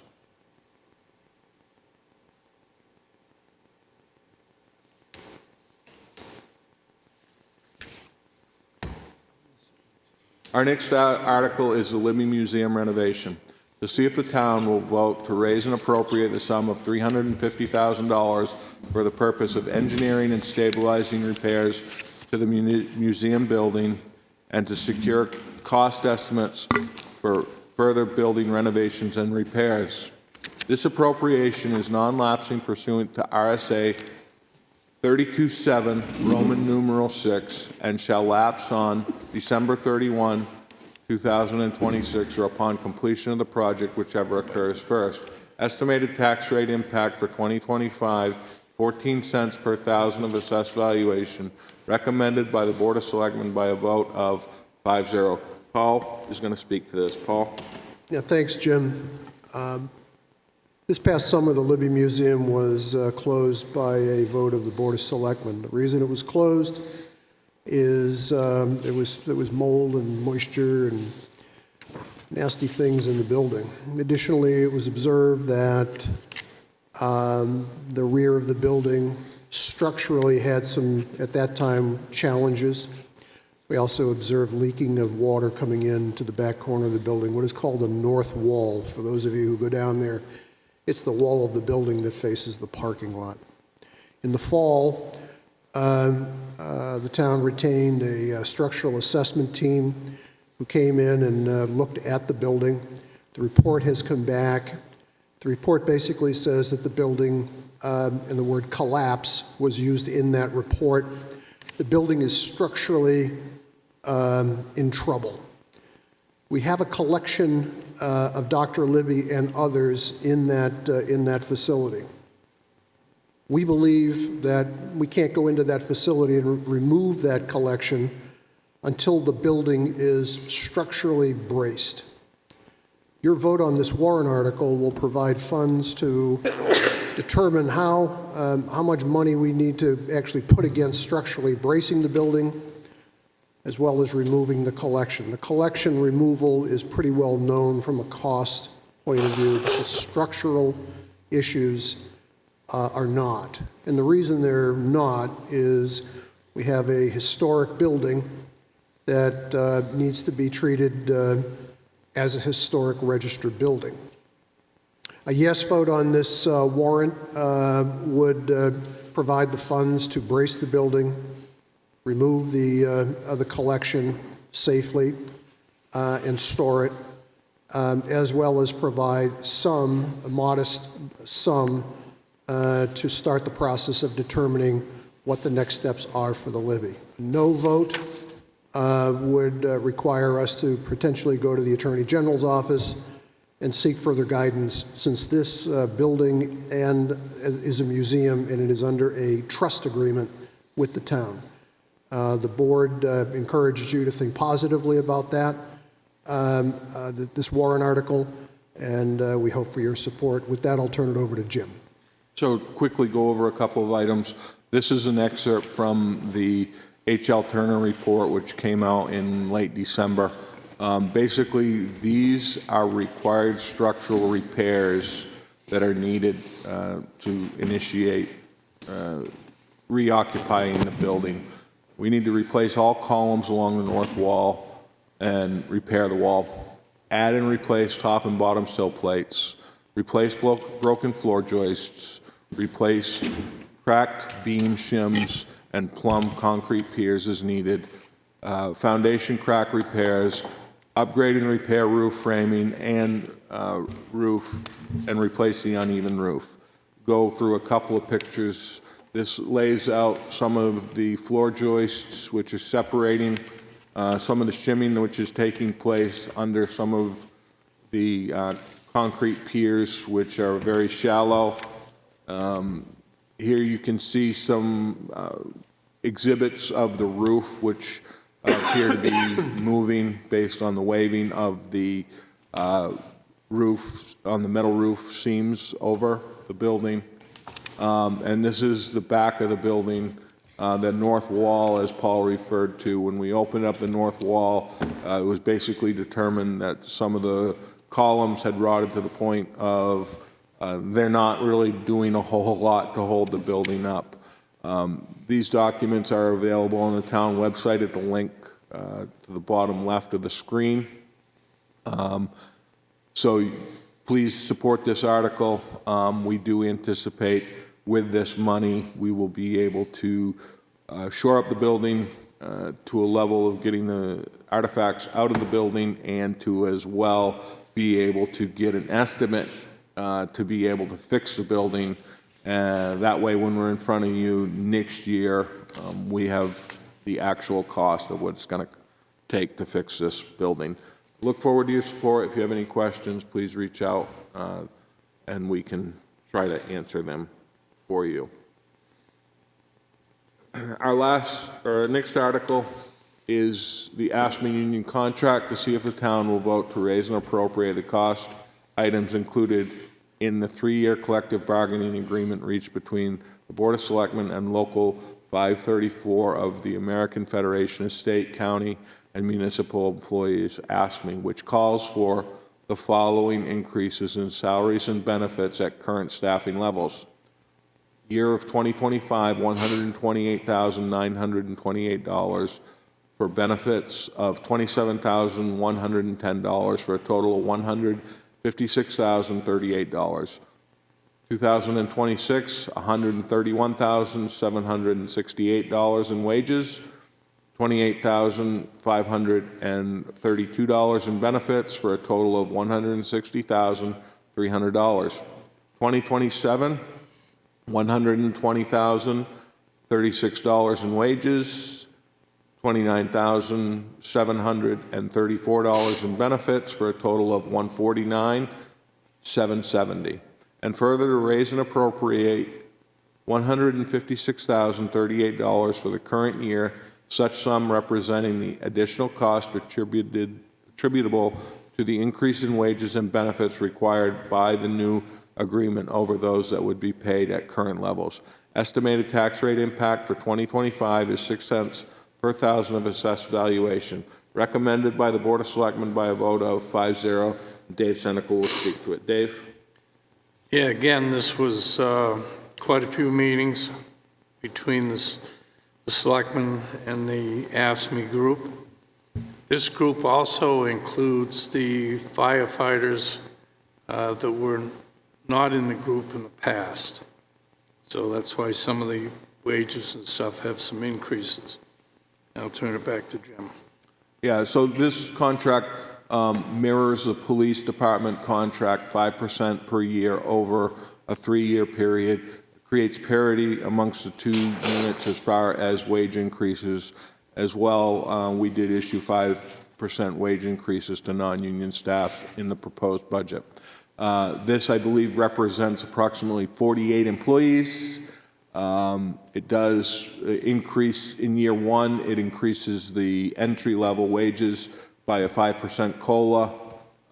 So this is a good contract. It also allows for additional length of service stipend, which will help us to maintain retention of existing employees. Our last article is the 2025 operating budget. Shall the town raise and appropriate as an operating budget, not including appropriations by special warrant articles and other appropriations voted separately, the amount set forth on the budget posted with the warrant or as amended by the vote of the first session, for the purpose set forth therein, totaling $35,943,677.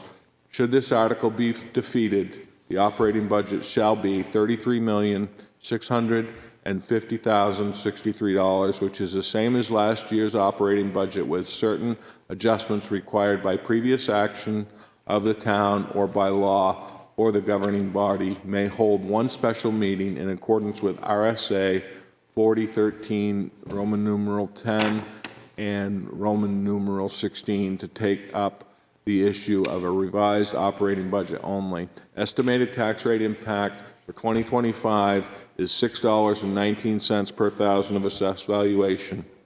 Recommended by the Board of Selectmen by a vote of 5-0. And the Budget Committee will be voting on this article tomorrow. What the operating budget looks like is general fund, $20,570,784. Water fund, $1,883,417. Electric fund, $11,204,722. Sewer fund, $1,849,640. Pop Whalen Fund, $435,114, for a total of $35,943,677. That's broken out as follows. 58% is for the general fund, 5% is for the water fund, 31% is for the electric fund, 5% for the sewer fund, and 1% for the Pop Whalen Fund.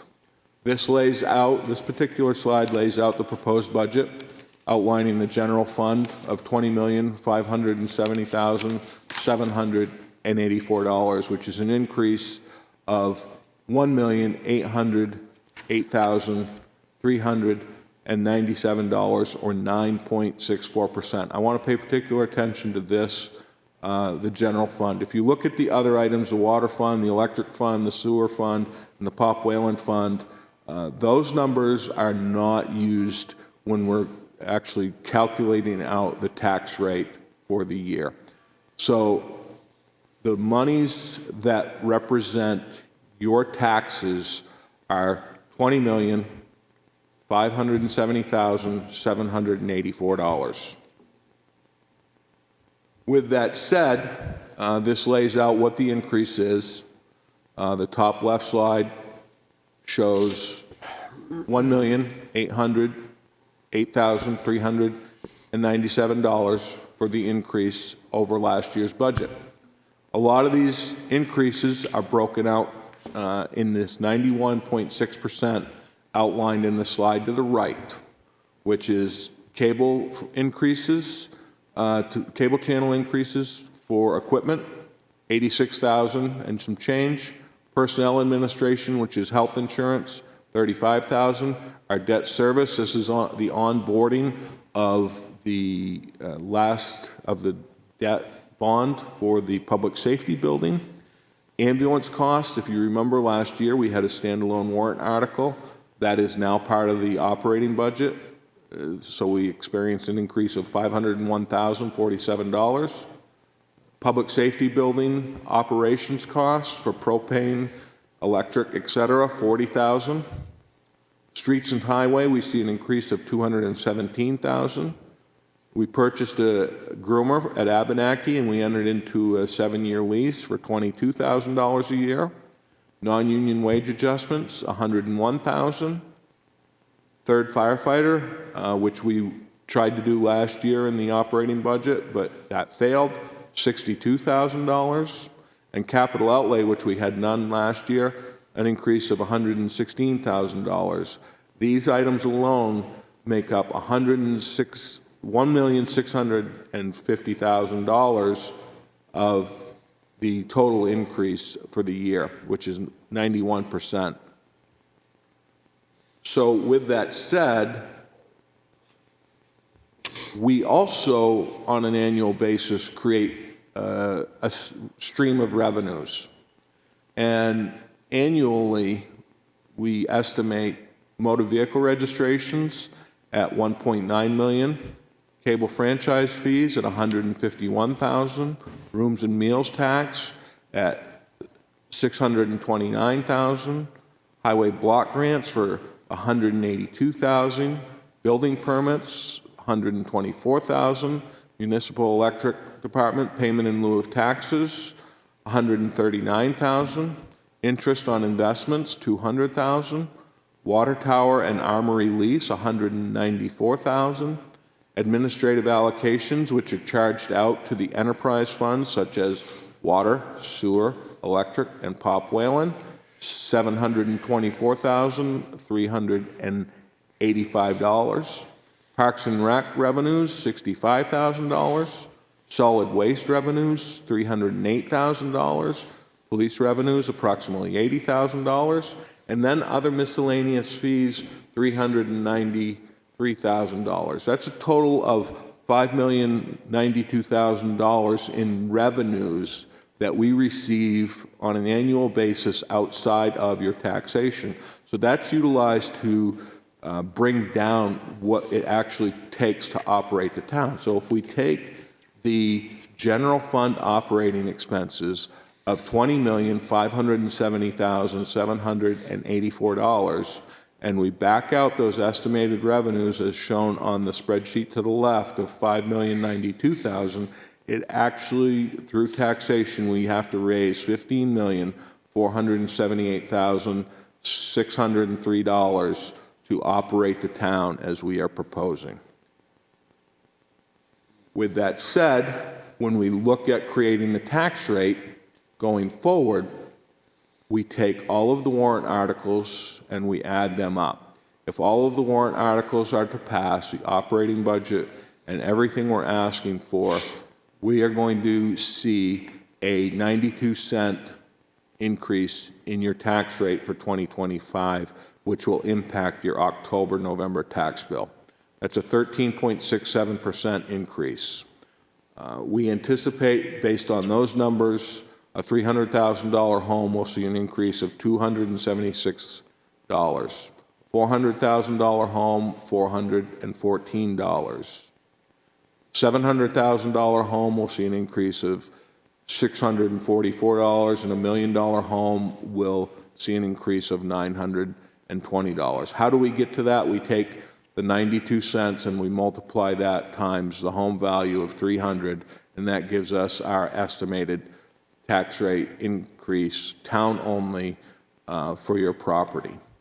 With that said, that is for the town only and not including county, school, or state school funding. This is a quick walkthrough of how we build the tax rate based on the warrant articles. We look forward to your support this year, and should you have questions, please reach out to myself, any one of the Board of Selectmen, or the department heads, and we'll be able to help you out. Thank you for your time. I want to thank you for coming to the Board of Selectmen's presentation on the 2025 warrant articles.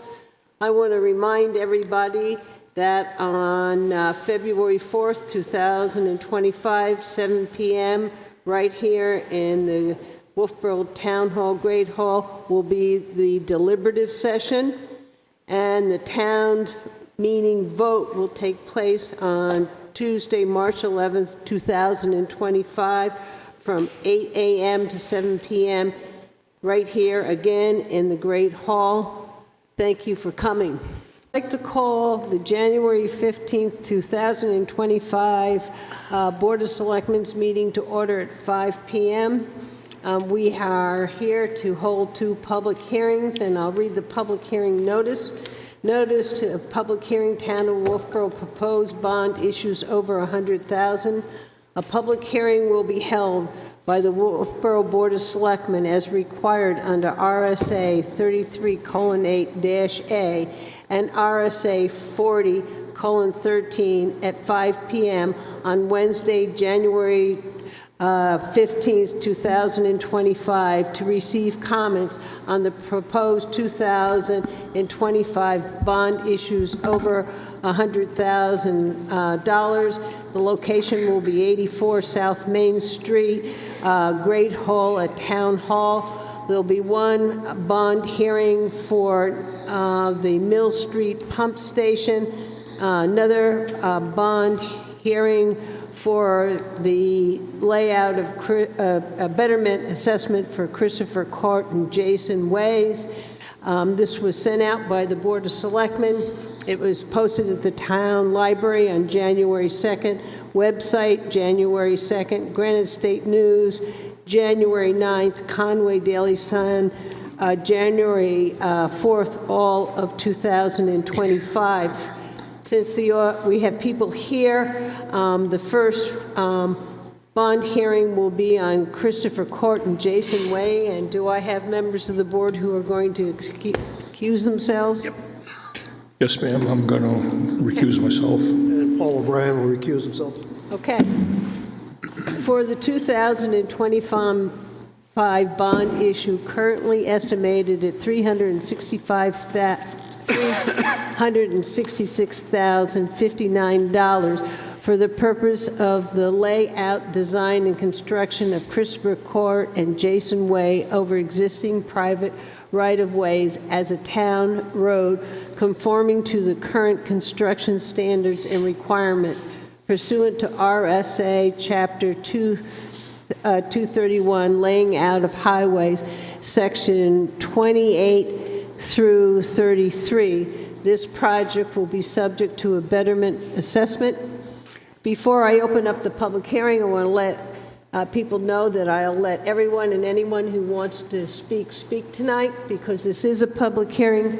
But I want to inform you that the Board of Selectmen did receive a letter from the homeowners from the Chipmunk Hollow Association, and they are withdrawing their petition. But I still want all of you to have an opportunity to speak because you weren't able to at the last meeting. So right now, I'm going to open up the public hearing. When you come up to speak, please just give me, state your name. So anybody who'd like to come up and give us public input?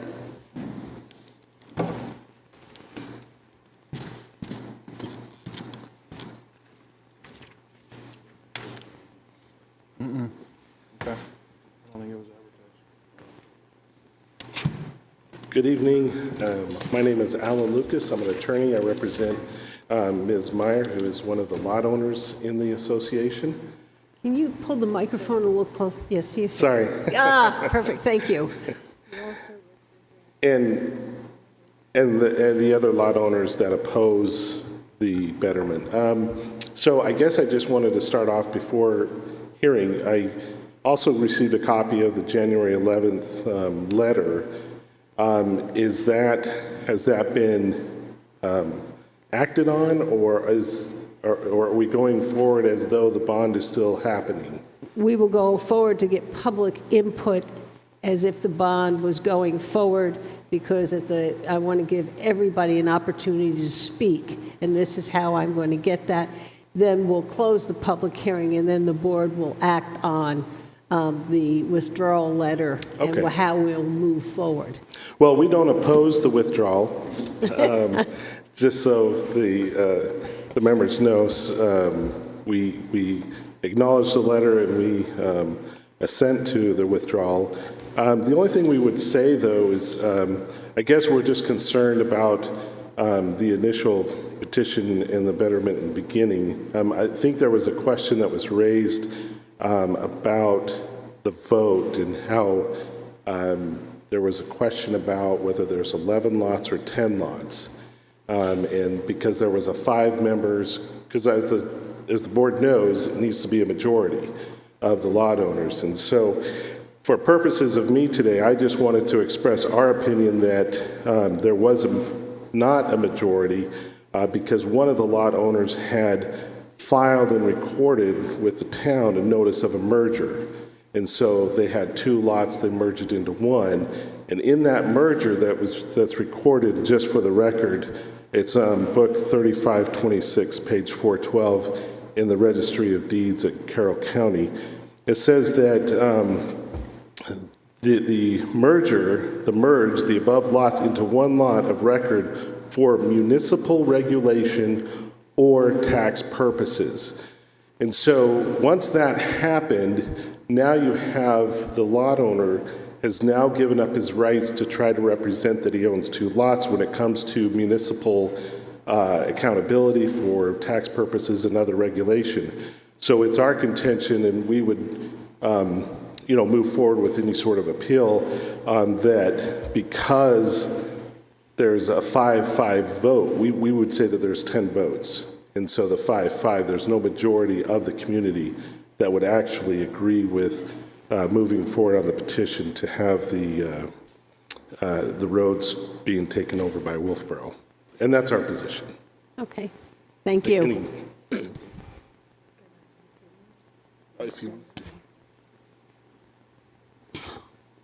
I think we've been so distracted Could you by please could you just say your name? Yes, for I'm us? Jerry Myers, Geraldine for the record, Myers. Thank you. And I'm a lot owner at 22 Jason's Way. And I believe that most of us, of the 5, have been so distracted by the closing down of our ability to respond to anything. When we came, we were told it was very important to come to the last meeting. We get here and we're not allowed to speak. Yet, the petitioners are allowed to speak through filing a letter with you, which was put into the minutes. And once it was put into the minutes, I believe that made it a public hearing, and we were still not allowed to present our opposition. So, but because we were distracted, I think we've missed the focusing on why and what is to be considered by the town and what our rights are as to how this would go forward.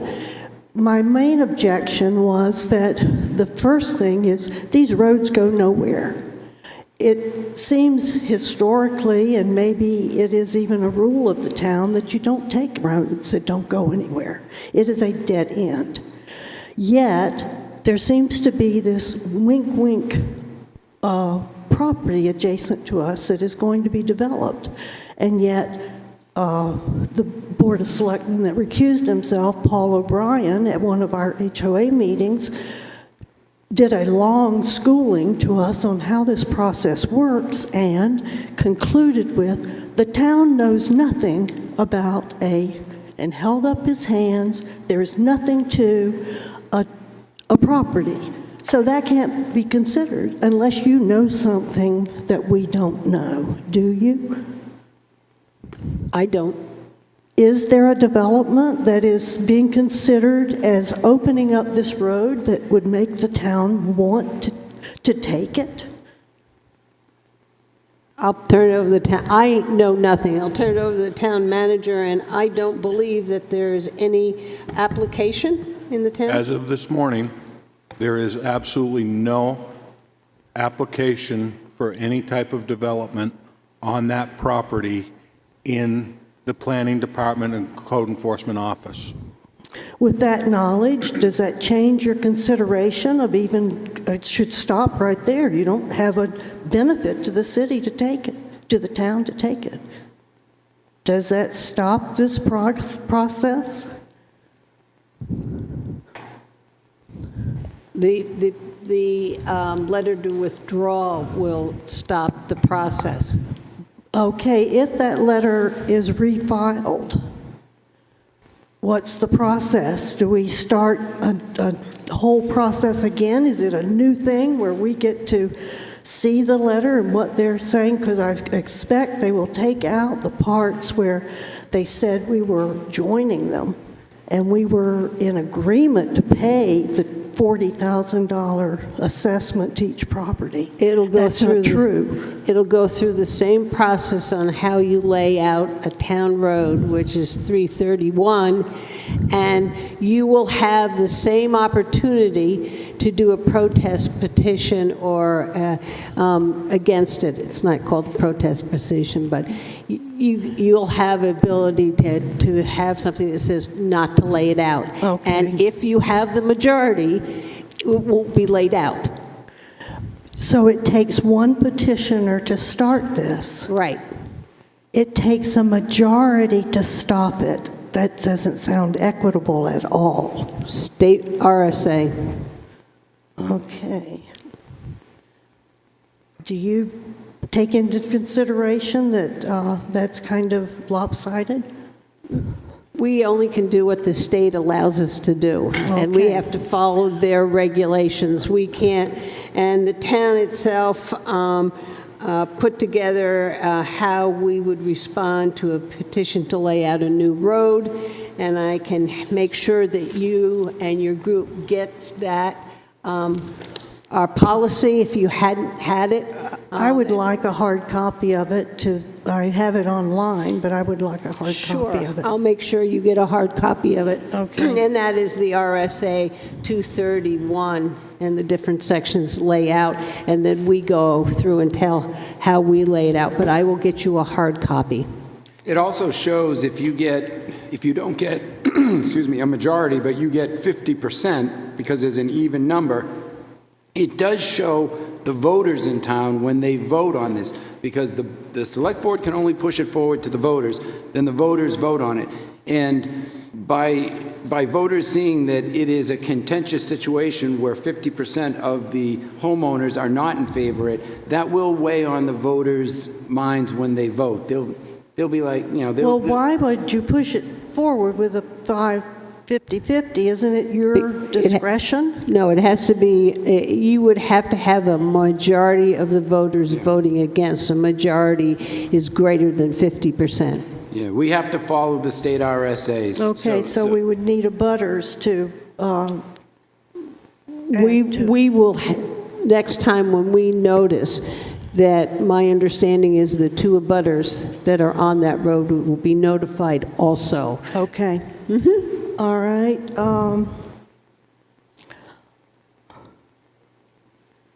I'll let you, well, why don't you let her finish, and I will Okay. let you speak All right, after her. I want to just look through my notes to make sure that I've covered everything that I haven't done before.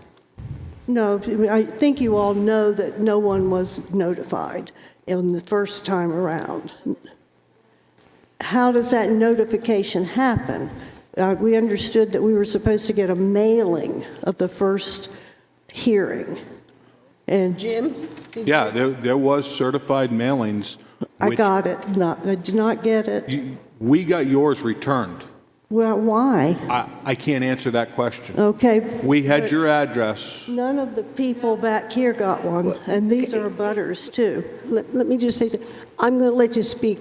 This is going to be Okay. televised. If you don't speak through the microphone, nobody can hear, and I Okay. would like All the right, public then- to hear what all you're right, saying. Then I'll contend with that, and I will also finish up with my notes. But none of us got it. I think maybe the Doyles got one. I believe they said they had gotten one, but other people said, no, we got no mailings. So do you have documentation that shows that these return receipts? Yes, we have the documentation downstairs in the executive assistant's office. I can provide you copies of that. If you come in, we can show you, and you can see that yours was not delivered. We Okay. got yours returned. Okay. All right. But that is something we will follow up with, but, okay, let's see. Just give me a minute. Yeah, absolutely.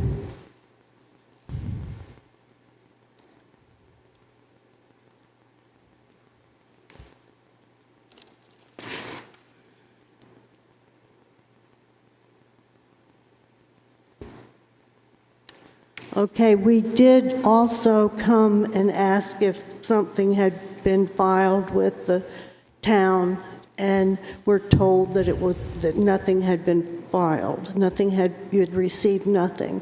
Yet, at that last meeting, the Board of Selectmen handed one of our members a cutting permit. Intent to cut. Intent to cut. Ironically, that intent to cut was dated the day before she and I came to ask and were told that nothing was filed. And there had been something filed. I just want that on the record. Can I just ask for clarification? Did you ask that of the assessing office? Okay. It was the assessing house, right, and the planning. Okay. Planning wouldn't have had it at that point. Yeah, That's why I'm just making sure clarification. One of them sent us to the other one saying, Okay. ask there, and we did. Thank you. Okay.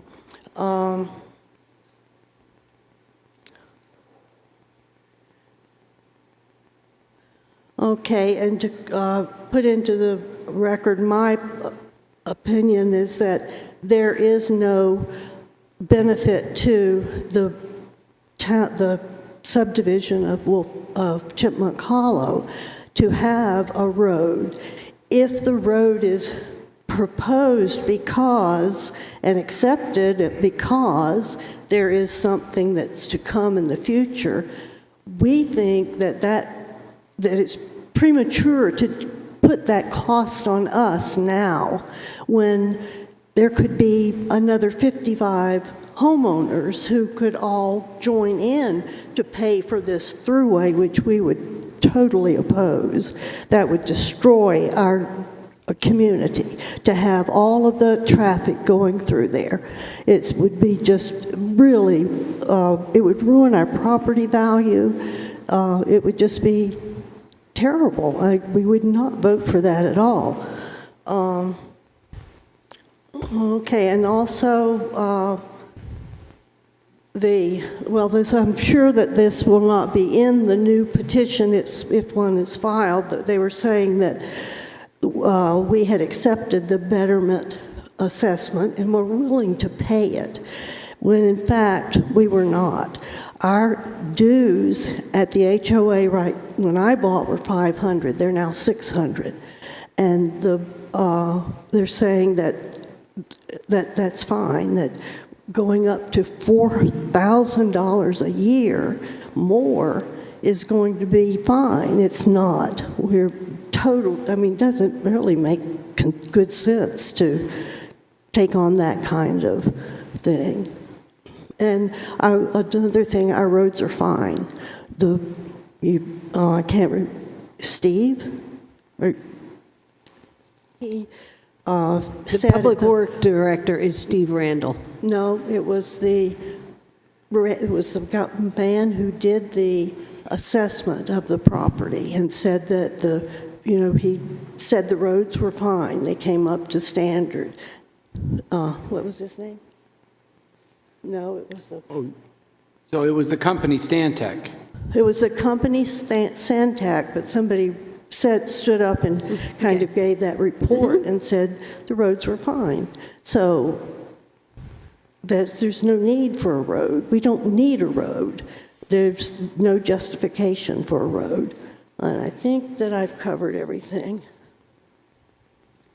I just end with, what benefit do you see to the town, and what would be justified to put this on to the 10 people who live there?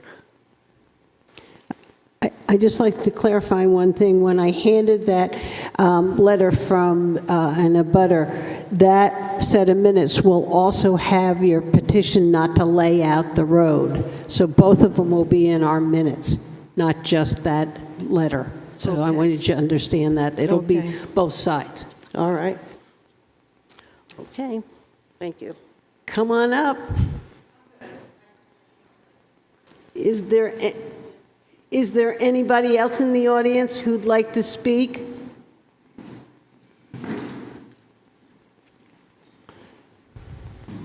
Hello, my name is Marcia Brooks. My husband and I live at 138 Wamback. We are one of the abutters that was not notified.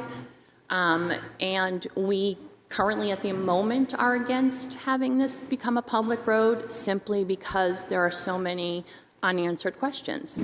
I read through the proposal that Santec did, and one of them was Bartlett Tree. Talked about cutting down trees and pruning, but it didn't say where. It said on a hill.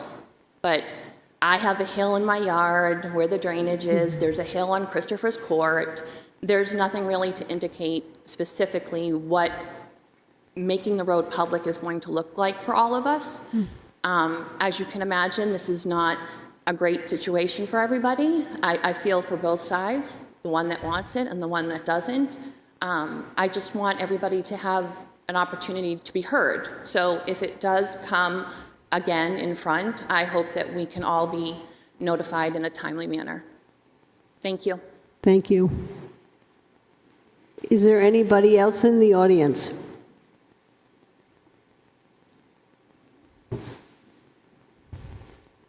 Hello, I'm Mary Orzelak. My husband and Steve and I live at 144 Wamback. Our property abuts. We're on Wamback, the corner of Jason's Way. We did not receive any letter, and I just want to go on record of that. And also, I think that this will definitely impact the quality of our life and our quality of our beautiful neighborhood. Thank you. Thank you. Is there anybody else in the audience who'd like to speak?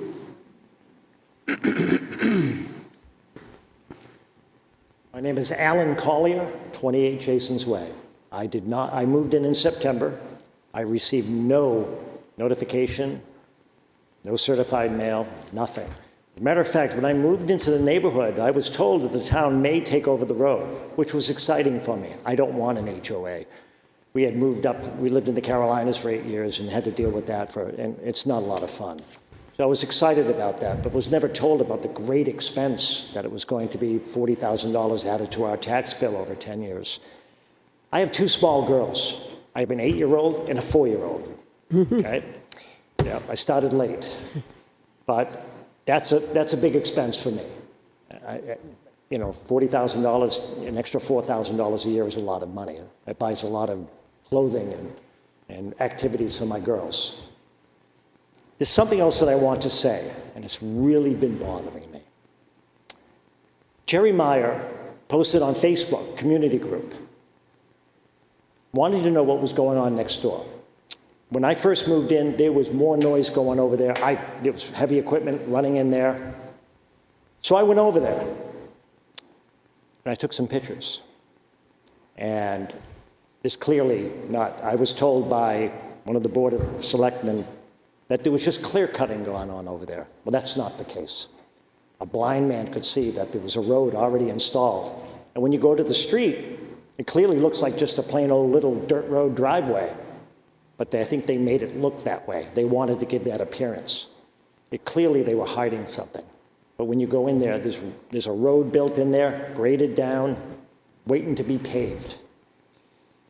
But the other thing that really concerns me, and I want to go on the record, and I hope people are watching this, I really do. Within an hour of Jerry posting, wanting to know what was going on over there, the police were at her door, telling her to take the post down. I think that's clearly a violation of a constitutional right of free speech. I'm ashamed of what I heard. I don't know who's responsible for that, but I would really like someone to get to the bottom of that and not to go to an 82-year-old woman's house and threaten her that she could be arrested. I don't know who's responsible for it. Linda. Let him finish, and then I'll let you When speak. he's done. Okay, somebody needs to look into that. That's deeply troubling. An 82-year-old widow being threatened with arrest for a Facebook post. I'm appalled. But I don't know who's responsible for it, but I think somebody should look into that. And somebody should be held accountable for that decision to show up at her door. Anyway, I thank you for your time. Thank you.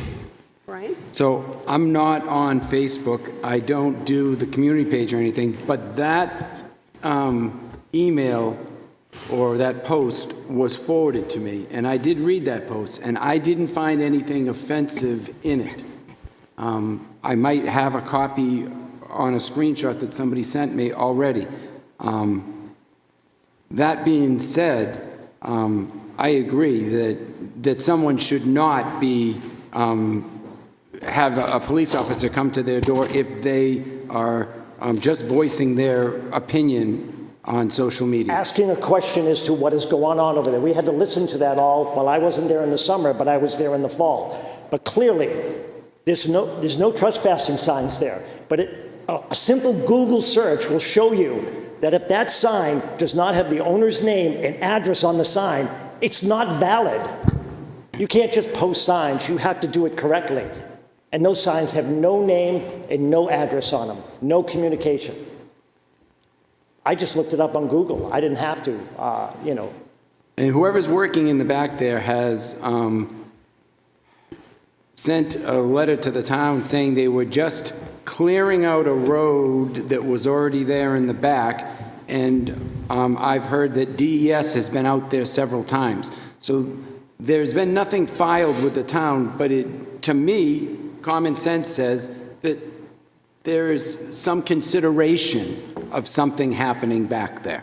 Well, I mean, are they trying to hide for tax purposes? They've obviously increased the value of the property.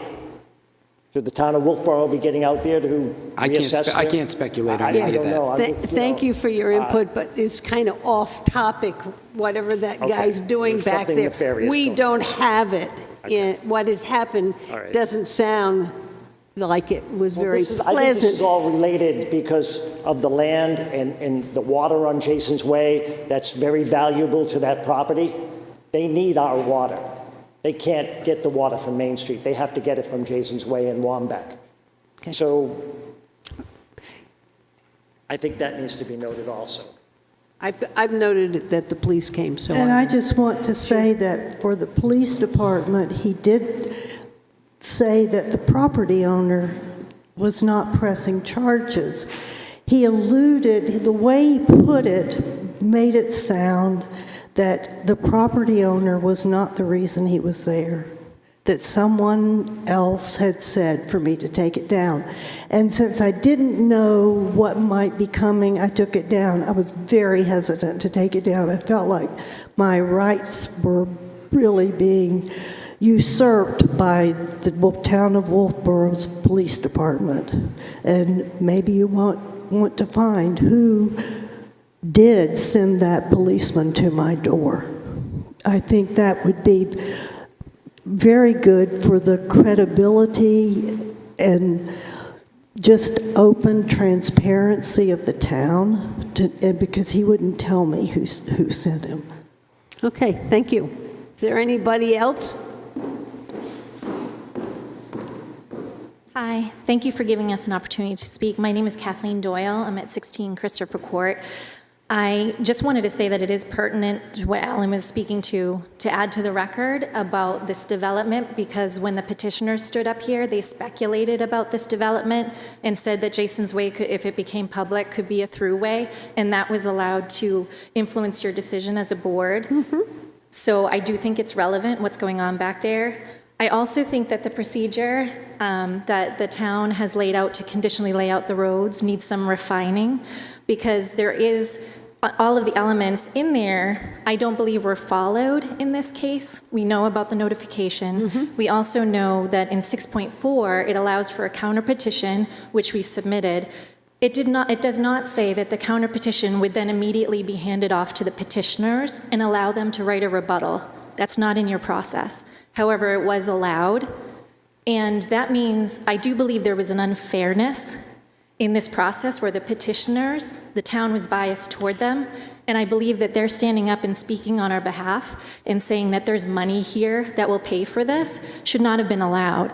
I do know, because we've gotten a lot of heat about not being here on December 4th. My husband was in the emergency room that night, so we were not able to attend.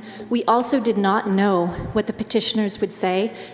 They are members of our board of the HOA, but we did not receive any of the communications that they put into the petition that we later got a hold of through email that I think the town manager had sent to someone. It's the 40-something pages with the whole packet. And the town manager writes a summary up front. In that summary, it says there is no benefit to the town. Speculation about the development or not, there is no benefit. There are two dead ends, a cul-de-sac and a hammerhead. So us knowing that this town does not typically take over dead-end roads, why would we have known to stand here and refute everything the petitioners were going to say when we didn't know what they were going to say? And we also never anticipated the entire betterment assessment to be on us. When I first moved here, I thought the roads would magically be taken over. I thought the development was already developed. I didn't know that this was a thing. And then it was half of it will be paid by the town. That was floating out there. That's not the case. And I understand that maybe as a town you don't take over many roads, right? Because they need to meet the burden. Our neighborhood, as it is, no speculation about other developments, does not meet the burden. So I thank you for your time. Thank you. Is there anybody else?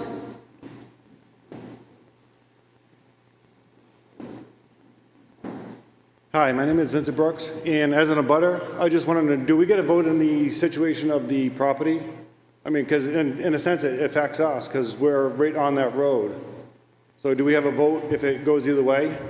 My understanding is those abutter property has the right to vote not to lay out the road, because why would we notify them if he didn't? Right, and we never got any notifications at all from any of this. We never, any of it. Can you just repeat and clarify your question? I'm not sure I understood. As an abutter, I live at 138 Wambach, which we abut Jason's Way. Do we have a vote in the procedure of if it goes forward or not, as far as the road being done? The layout of the road? Yeah, the petition. Do we have a vote for it? So I would agree with Ms. Doyle. This is an area where we need to clarify within our policy, because there really needs to be two sets of abutter lists. One is the abutters who would be impacted by the roadway being taken over by the town. And that would be me. then the second would be those who are subject to the betterment assessment.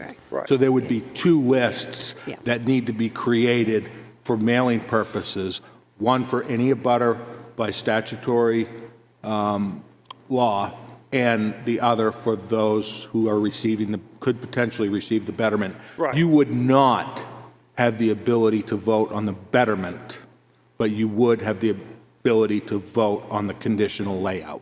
Right, because at the moment, my driveway shares a driveway with Jason's Way. So if they redo the road, that may affect my driveway. That's why I'm kind of just want to make sure. Yes. Okay. I agree with what he said, that they're two different things. Right. And we don't, every once in a while, they seem to get mixed together. Okay, thank you for your time. Is there anybody else who'd like to speak? This is your time. Seeing and hearing nobody else would like to speak, I'm going to close the public hearing. And I will read the Homeowners Association letter of withdrawal, so we all, as selectmen, are aware. It came to us as the Board of Selectmen. It says Chipmunk Hollow Association petition for public road conditional layout of Christopher Court and Jason Way. Board of Selectmen, effective immediately, the following 6 subdivision property owners of Chipmunk Hollow Homeowners Association of Wolfeboro request to withdraw the current petition to lay out Christopher Court and Jason Way as a new town road. Christopher and Jody Dung, lots 13 and 14, Paul O'Brien, lots 16 and 19, Brian Murphy, 18, and Tom and Jennifer Miller, 20. It is our intent to resubmit our application when the concerns of the other 5 subdivision property owners are addressed. Respectfully, Thomas J. Miller. Linda, I would like for our town attorney to weigh in and make sure that each member on that list is a lot owner of 1 lot or 2 lots, and what vote that they should have in that petition and in the withdrawal of their petition. I don't see any issue with that. Dave, do you see any issue in that? No. Jim?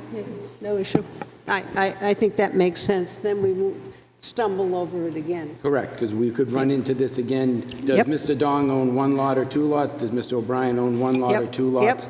How many votes do they get per their Well, ownership? and we need to know the difference of how many votes they get as a butter and how many votes they get in the betterment. Yep. The 2.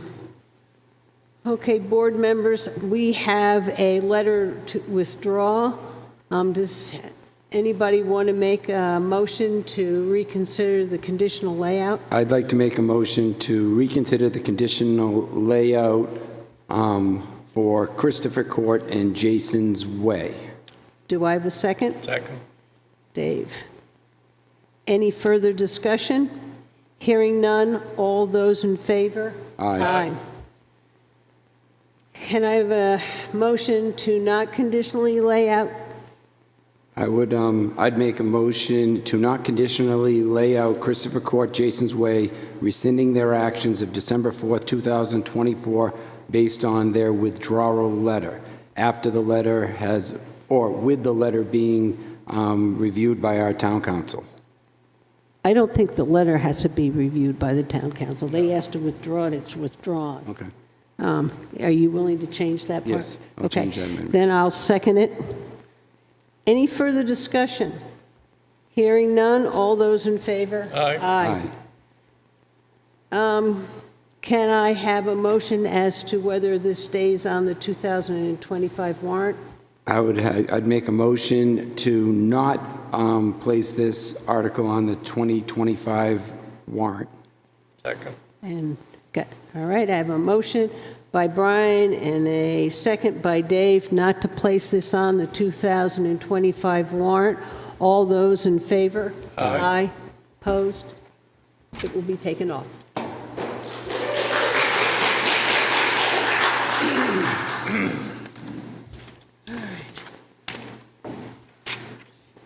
Do this thing.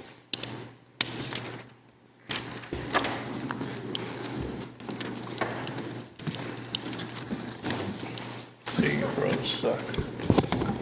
Your roads suck.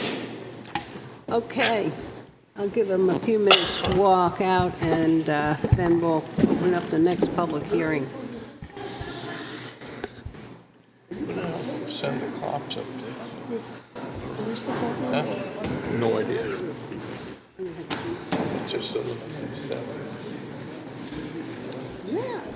I sent that a week ago.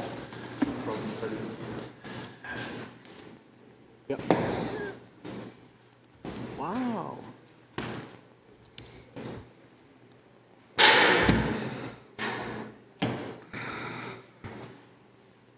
Away. So what was the deal?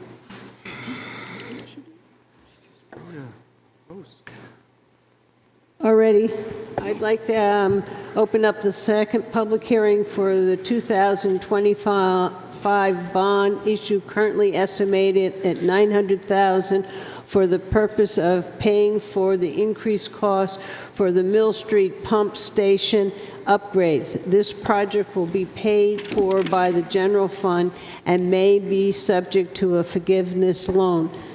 Mr. Pinio, would you read the warrant article? Absolutely. Mill Street Sewer Pump Station upgrades. To see if the town will vote to raise and appropriate the sum of $900,000 for the purpose of paying for increased costs for Mill Street Sewer Pump Station upgrades as approved by Warrant Article 15 of 2022 and Warrant Article 17 in 2023, which is currently estimated at $3,143,000.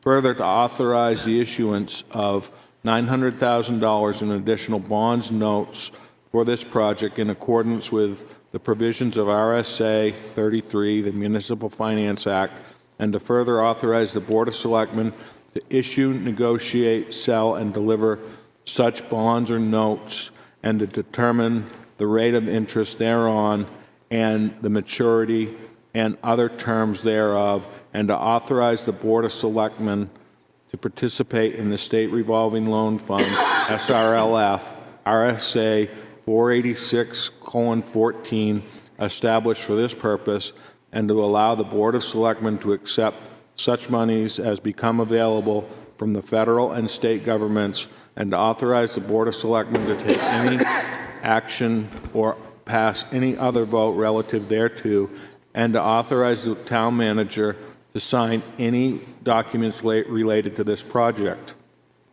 Estimated tax rate impact for 2025, 0 cents per thousand of assessed valuation.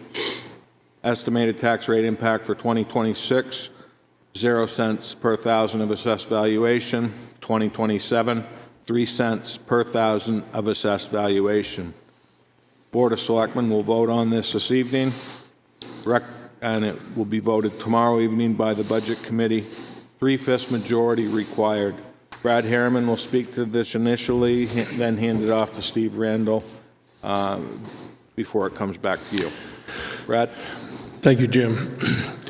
The sewer pump station pumps all of the wastewater from the town's collection system to the wastewater treatment plant, which makes it one of the most critical pieces of infrastructure that the town has.